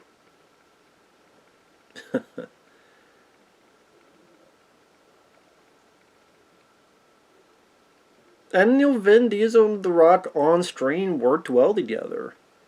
That was kind of the cool thing. Like, that's the thing, like, growing up, is that, oh, these are going to be the new action guys. It's going to be Vin Diesel, and it's going to be, Dwayne Johnson, and then maybe, Jason Statham. It's, oh, we got Arnold, and we got Stallone, and maybe we got, like, a Van Damme. And, I mean, if you think about it, it was kind of the Rock as Arnold. I guess that would make Vin Stallone, because, yeah, honestly, because think about it. Sylvester Stallone, I love Stallone in the 80s. I love a lot of his movies, but what were the movies that were hits in the 80s? Rocky and Rambo. That's it. Everything else he done, just like everything else Vin Diesel has done, has been a flop. Stallone, I love Stallone, but Cobra didn't do that well. It did okay at best. Tango and Cash did okay at best. But they weren't like Game Buster at the Blockbuster of the box office. Even though I love those films. Lock-Up was a flop. I had like Cliffhanger and Demolition Man. But Demolition Man, you look at the box office, it wasn't gargantuan box office. Unless Bailey's Rocky or Rambo. And although, granted, there's a lot more Stallone films I like than Vin Diesel, but... Oh, that's a nice... That's like the Legion of Doom move.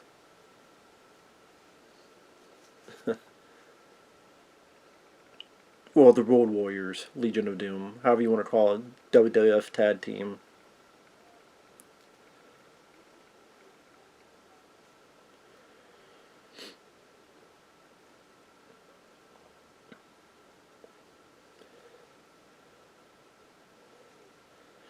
But at least they do make it seem as if, she is being overpowered on Gina Carano. And there you go.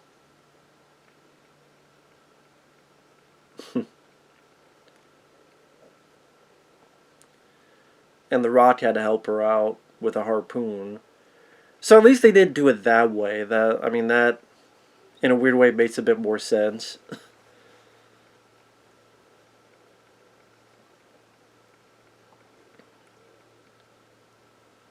Oh, this is where Gal Gadot gets it. Yeah, I think she saves Sun Kane. Yeah, this is when she's gonna die. Not that I cared, because I didn't really care about Gal Gadot as Sun Kane in these movies. I really didn't.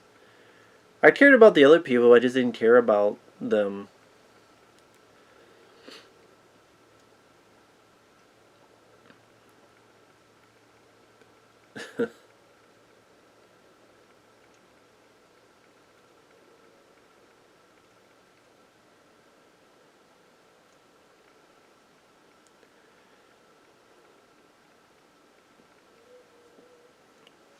There you go.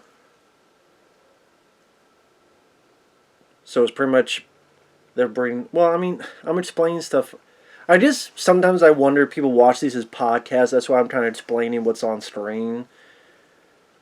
Paul Walker is helping bring down the plane with these harpoons. Gal Gadot saves Sun Kane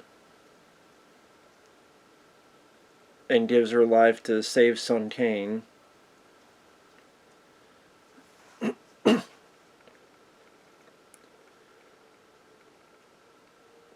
Now again, you don't really see Gal Gadot die. You just see her fall back and kind of disappear into darkness. So that has given them an out. You don't see her hit the pavement, splatter her brains. You didn't see anything. So that's their out. She could be in a coma, wakes up after a few years, surgery, whatever the hell it could be.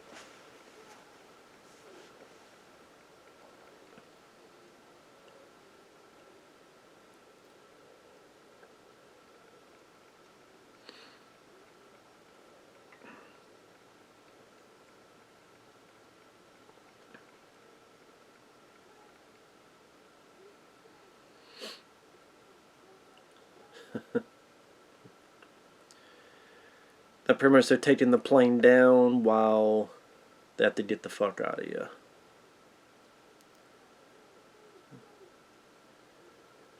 Maybe it was in part 7. Was it part 7 that they do the kiss and she remembers? I think so. Yeah, because Vin Diesel does that weird thing with the car and it puts the bomb up. And then she kisses Vin Diesel. Please be alive. And then she remembers everything. I think that was in part 7, now that I think about it.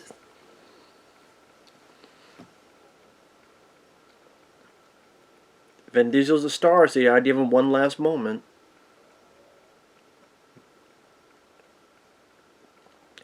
Now, I do think the ending in part 5 is a little bit more... I think that's the best finale. There's that thing with the safe just wrecking everything up, down, center is such... See, now look what happened to that guy, Luke Evans. He flew out of the windshield and landed on the ground, and he's alive. That's what happened to Luke Evans' character.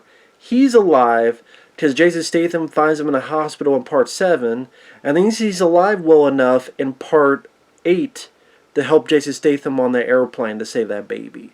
If Luke Evans can survive that, then yeah, they'll have Gal Gadot survive what happened to her.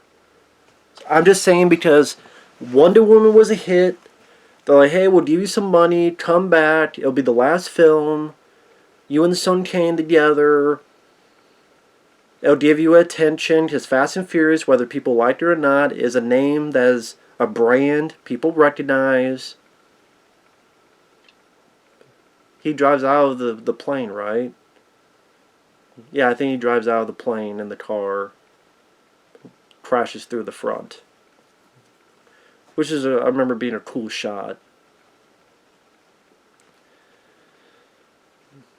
Of course that don't kill Dom, because it's about family. It's about family. So come on, Dom, smash through the fucking thing.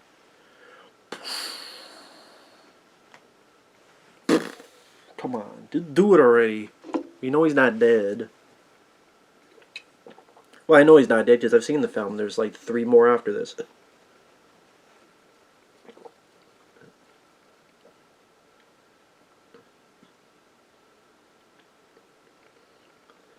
Come on, the audience is not going to believe he's dead.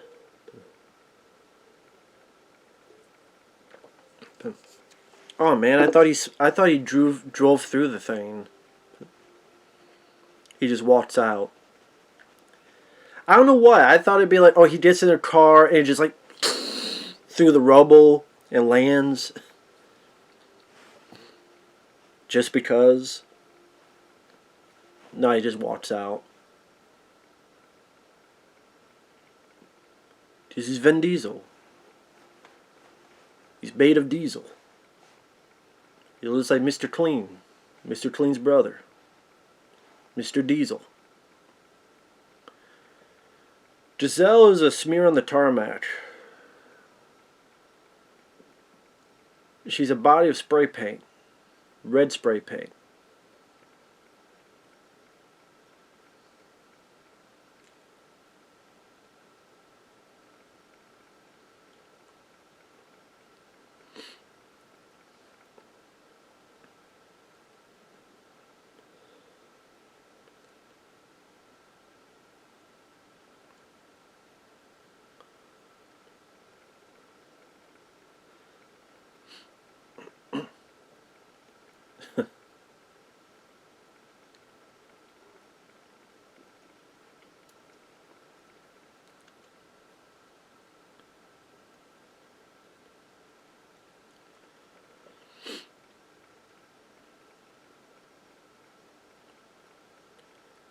I mean, he wants to go home. Go back to the U.S. 1327 is, yep, there you go. From the original movies. At least since the first movie, at least.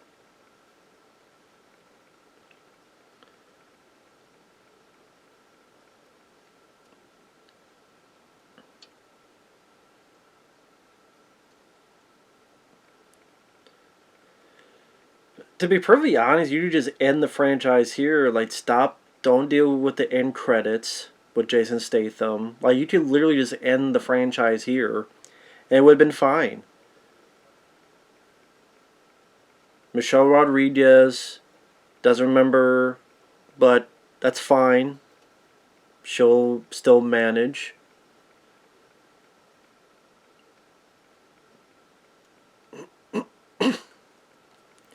Son Kane goes to Tokyo. You know what happens if you saw Tokyo Drift. There's Tyrese. There's, you know, The Rock. The Rock. You better hide that big ass forehead. They got the money. They're back home. The cops are not chasing them again. There's a mutual respect with The Rock and Vin. This thing here is a little bit over.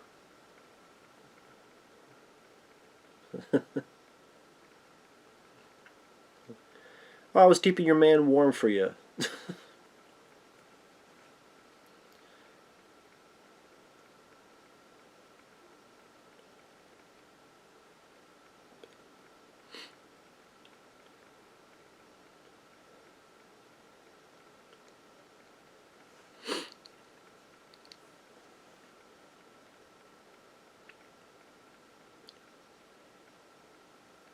And this is sort of their how they are in real life.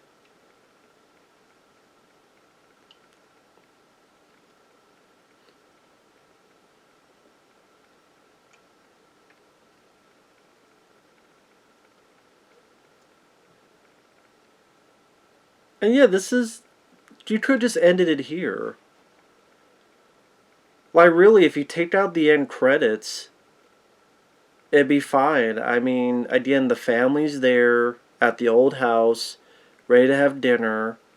The Rock is with this girl who used to be with Vin Diesel, and now they're going to be partners.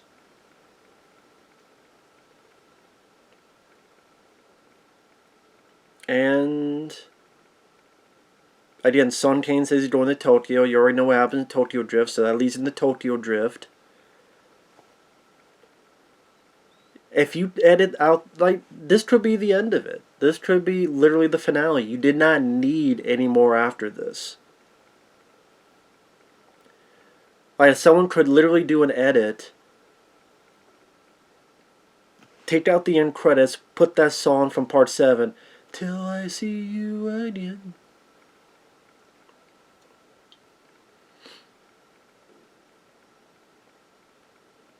There's Michelle Rodriguez. They got the money. They're back in, again, this home again. They don't have dinner together. There's family.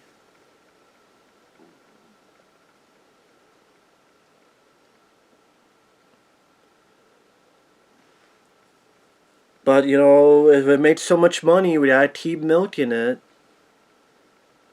There's Paul Walker. There, I mean, no awkward CG Paul Walker. Like, goes away. They're saying grace. There's a bit of the city. Thank you for fast cars. Fast and Furious. Boom, ends there. Directed by Justin Lin. There you go. But it doesn't, obviously. It doesn't end there. Because you have credits. And I'm not going to watch the end credits because you guys already know if you've seen this. It goes a little bit. Tokyo, Sun Kane. There's Jason Statham.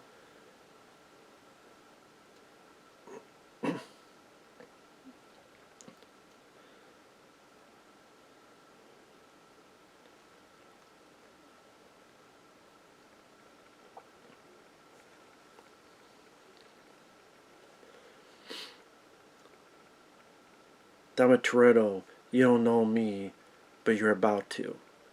And the thing is, like, they misused Jason Statham in Part 7. They just completely misused him. He should have been much more badder, meaner, intimidating, actual villain. All that jazz, but they didn't. And it seemed like they were... I don't know what the hell they were doing. I really don't. Yeah, Joe Taslim. He was in the Raid Redemption. Joe Taslim. Yeah, okay, yeah, he was in the Raid. I never recognize him.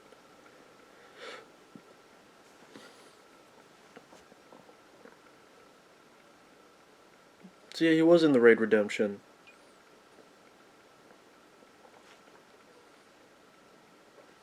And that's, you know, Fast and Furious 6. So with that said, thanks for watching. I have to edit this stuff together and have it uploaded as soon as I can.